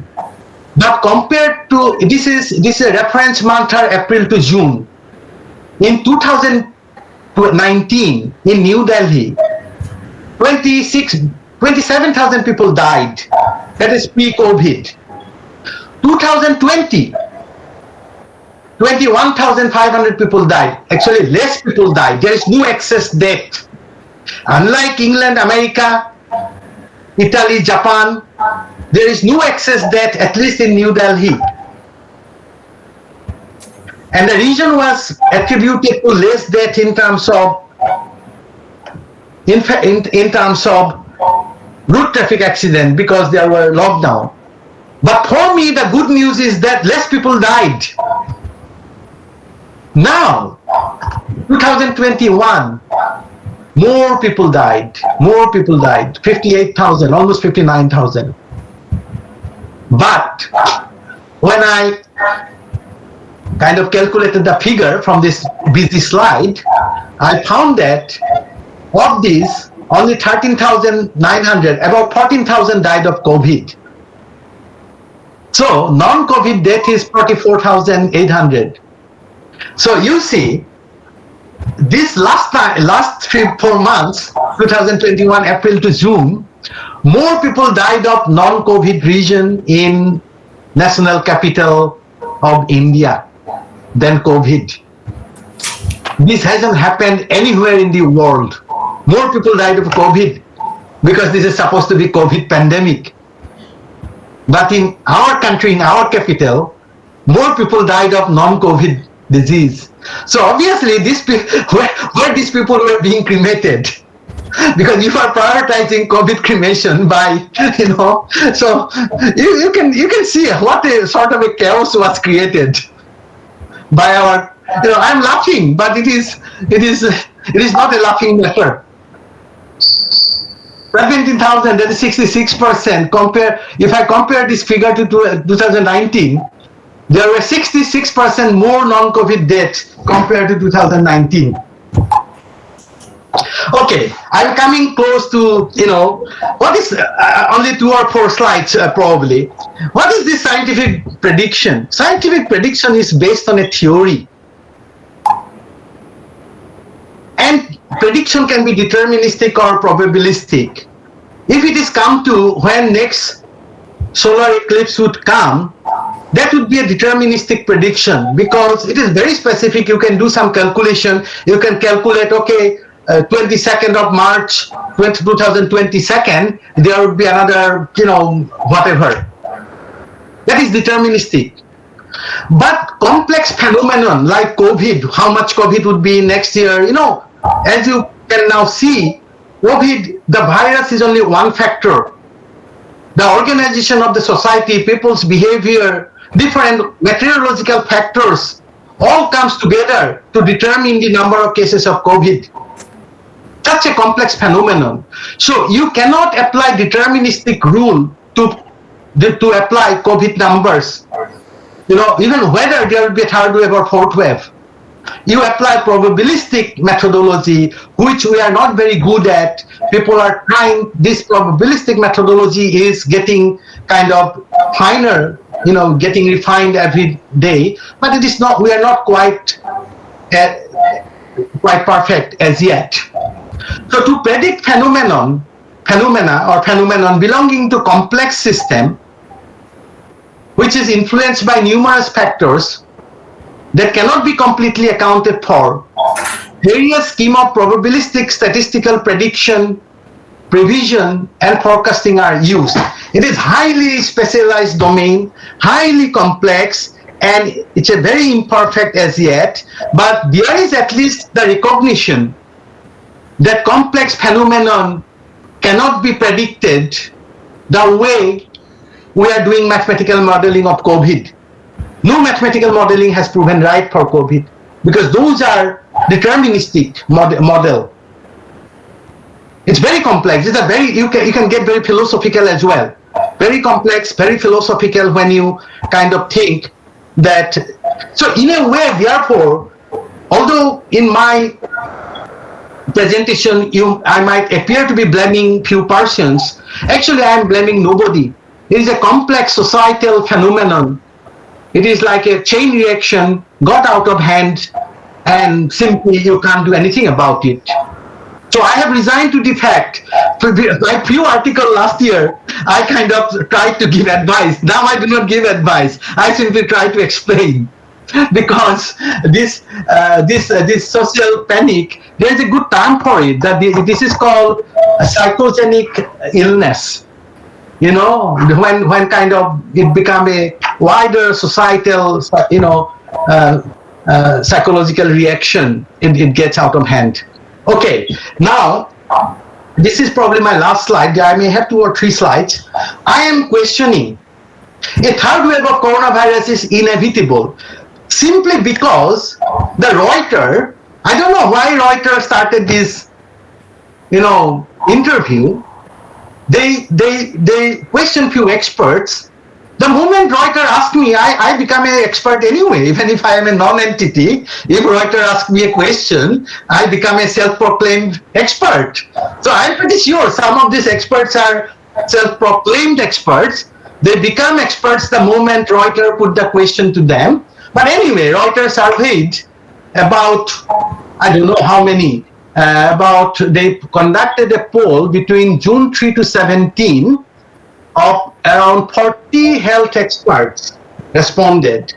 And they are anonymous, third wave is coming, And also, but look at their range. Some are saying in August 21, some September, some are delaying it to February 22. What is the basis? On what basis? On what theory? Only theory I could read, if you don't wear mask, if you don't do this thing, if you don't do that thing, if you don't obey curfew, then the third wave, fourth wave is coming. Whereas these measures are not doing anything on corona transmissibility in the first place. And also they are predicting that the third wave would be otherwise manageable because people would be vaccinated, this thing, that thing, maybe few drugs and so on. But that good bit, they are balancing it with the nightmare bit. This wave would be like killing our kids. You have to be honest with people. If you panic people in the expectation that they will obey rules, you can only go so far. You have to give people genuine information. Only then you can expect good compliance. And no public health measure would be 100% effective. People would not comply to that extent, to the 90% extent. And therefore, in your control strategy, that has to be factored in. That hand hygiene, mask wearing, social distancing, I am going to get only 60% compliance. People are not machine. You cannot make them, lie flat on sunlight. You have to be realistic if you are a strategist. I get really annoyed. So this is my last slide. I finish it off with this slide. These are bugs, bacteria, viruses, parasites, the world belongs to them. Even our own body is occupied or being kind of friended by these, bugs. So I think we do have an evolutionary kind of dislikeness for these bugs, but we need to be aware of this, that these bugs are not always our enemies. If we behave ourselves, we can probably live with many of these bugs. So with this, let me conclude. I don't know how I did, but this is my kind of concluding slide. Let me come out of my presentation now. Thank you, Sujoy, and everybody who has campaigned to. Thank you, sir. I must say that your last slide is most significant one. We cannot. we have to stay with all of them, and it's required also. Sir, I must admit that this is a different kind of presentation. It's almost 3 hours, 12 minutes, but it's a very, very informative, scholarly, and so far, as of today, whatever the program we have did in this channel, it's a totally different, and it's a very, very informative and all of different kind of presentation, I must say. So, dear viewers, if you have any queries or questions, please come up. before that, I must read something. The curator from Arunachal Science Center, he wrote, this is very true. High transmissibility is less pathogenicity that Yeah. you have already said. Yeah. So he agreed on it. And one more viewers, Sukanna Chaudhuri, he wrote that you are absolutely right, sir. It's becoming intolerable day by day knowing about predictions. Yeah.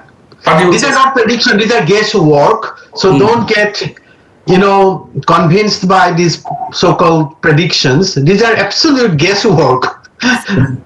It's unbecoming of a scientist, unbecoming of somebody whoever is in a responsible position. Right. Right. So, from your presentation, sir, I think there is a silver lining that we hope there will be no such third wave. We are hopeful that for that. There will be waves because it is seasonal. So it is going to come when situation is right for it. And India would never be able to vaccinate every single person, and it is not necessary. I think India should prioritize the hotspots, the cities. It is a daunting task. What is the necessity to immunize somebody in my native village? There is no corona threat there. I would prioritize Guwahati people. So that should be the sensible policy, prioritizing the groups. And also we must remember that if we kind of make vaccinating 1 billion people, by the time you vaccinate the last one, the first one will be susceptible again, because immunity may not last that long. We don't know that yet, but it is understandable. It is that immunity probably. So we cannot rely on vaccine. We have to rely on our advantages. Our location is our advantages. Yes, We need to understand, decipher what happened during the last two waves, who suffered, why it remained restricted to those areas, how we can help those people, and testing strategy. We should not be testing people right and left. This test is not designed for this purpose. right. This is highly problematic. It is not I cannot blame Indian government. This is the way everybody is doing, and WHO has made it very difficult, not to test, because this test, that kind of slogan. I think sensible voice should come up, people would make point, because everything I am saying is not obviously not mine. Who am I? But many people are writing about it, deliberating, and I'm pretty sure that rationality would prevail eventually. Hopes are in near future all will come up of this what basically you are trying to saying, that one day will come when everything will settle and actual findings will come up. I think, anybody else, or otherwise we can probably. That's right. Mediji, do you want to say anything?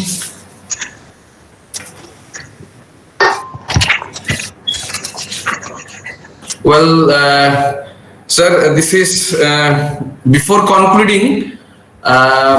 We all the staff members of Regional Science Center Guwahati would like to express our sincere gratitude and thanks to you, sir, for this informative. I must say this is totally different and very informative scholarly lectures. I must admit it. I hope, sir, and all our viewers must be benefited from your presentation. And your presence today inspire us to take up many such similar programs in future, sir. We are thankful also to our viewers for their active participation. We hope in near future we will also get similar support from you, those who are viewers today. Sir, we are hopeful that whenever you come to Guwahati, we may get the opportunity to meet you again, and we request you to visit our science center. Please, sir. Obviously at your convenience. We also request sir to share a copy of your presentation so that the same can be useful for our further discussion and research work. And also the graphics for the book maybe generated from it, sir. Yeah. I'll send you a copy. Thank you, sir. Here we sign off for the day, wishing you all a good health and safe life. Thank you. Thank you. Namaskar. Thank you. Thank you, Sujay, and all the listeners. Thank you very much. Thank you, sir. Thank you, sir.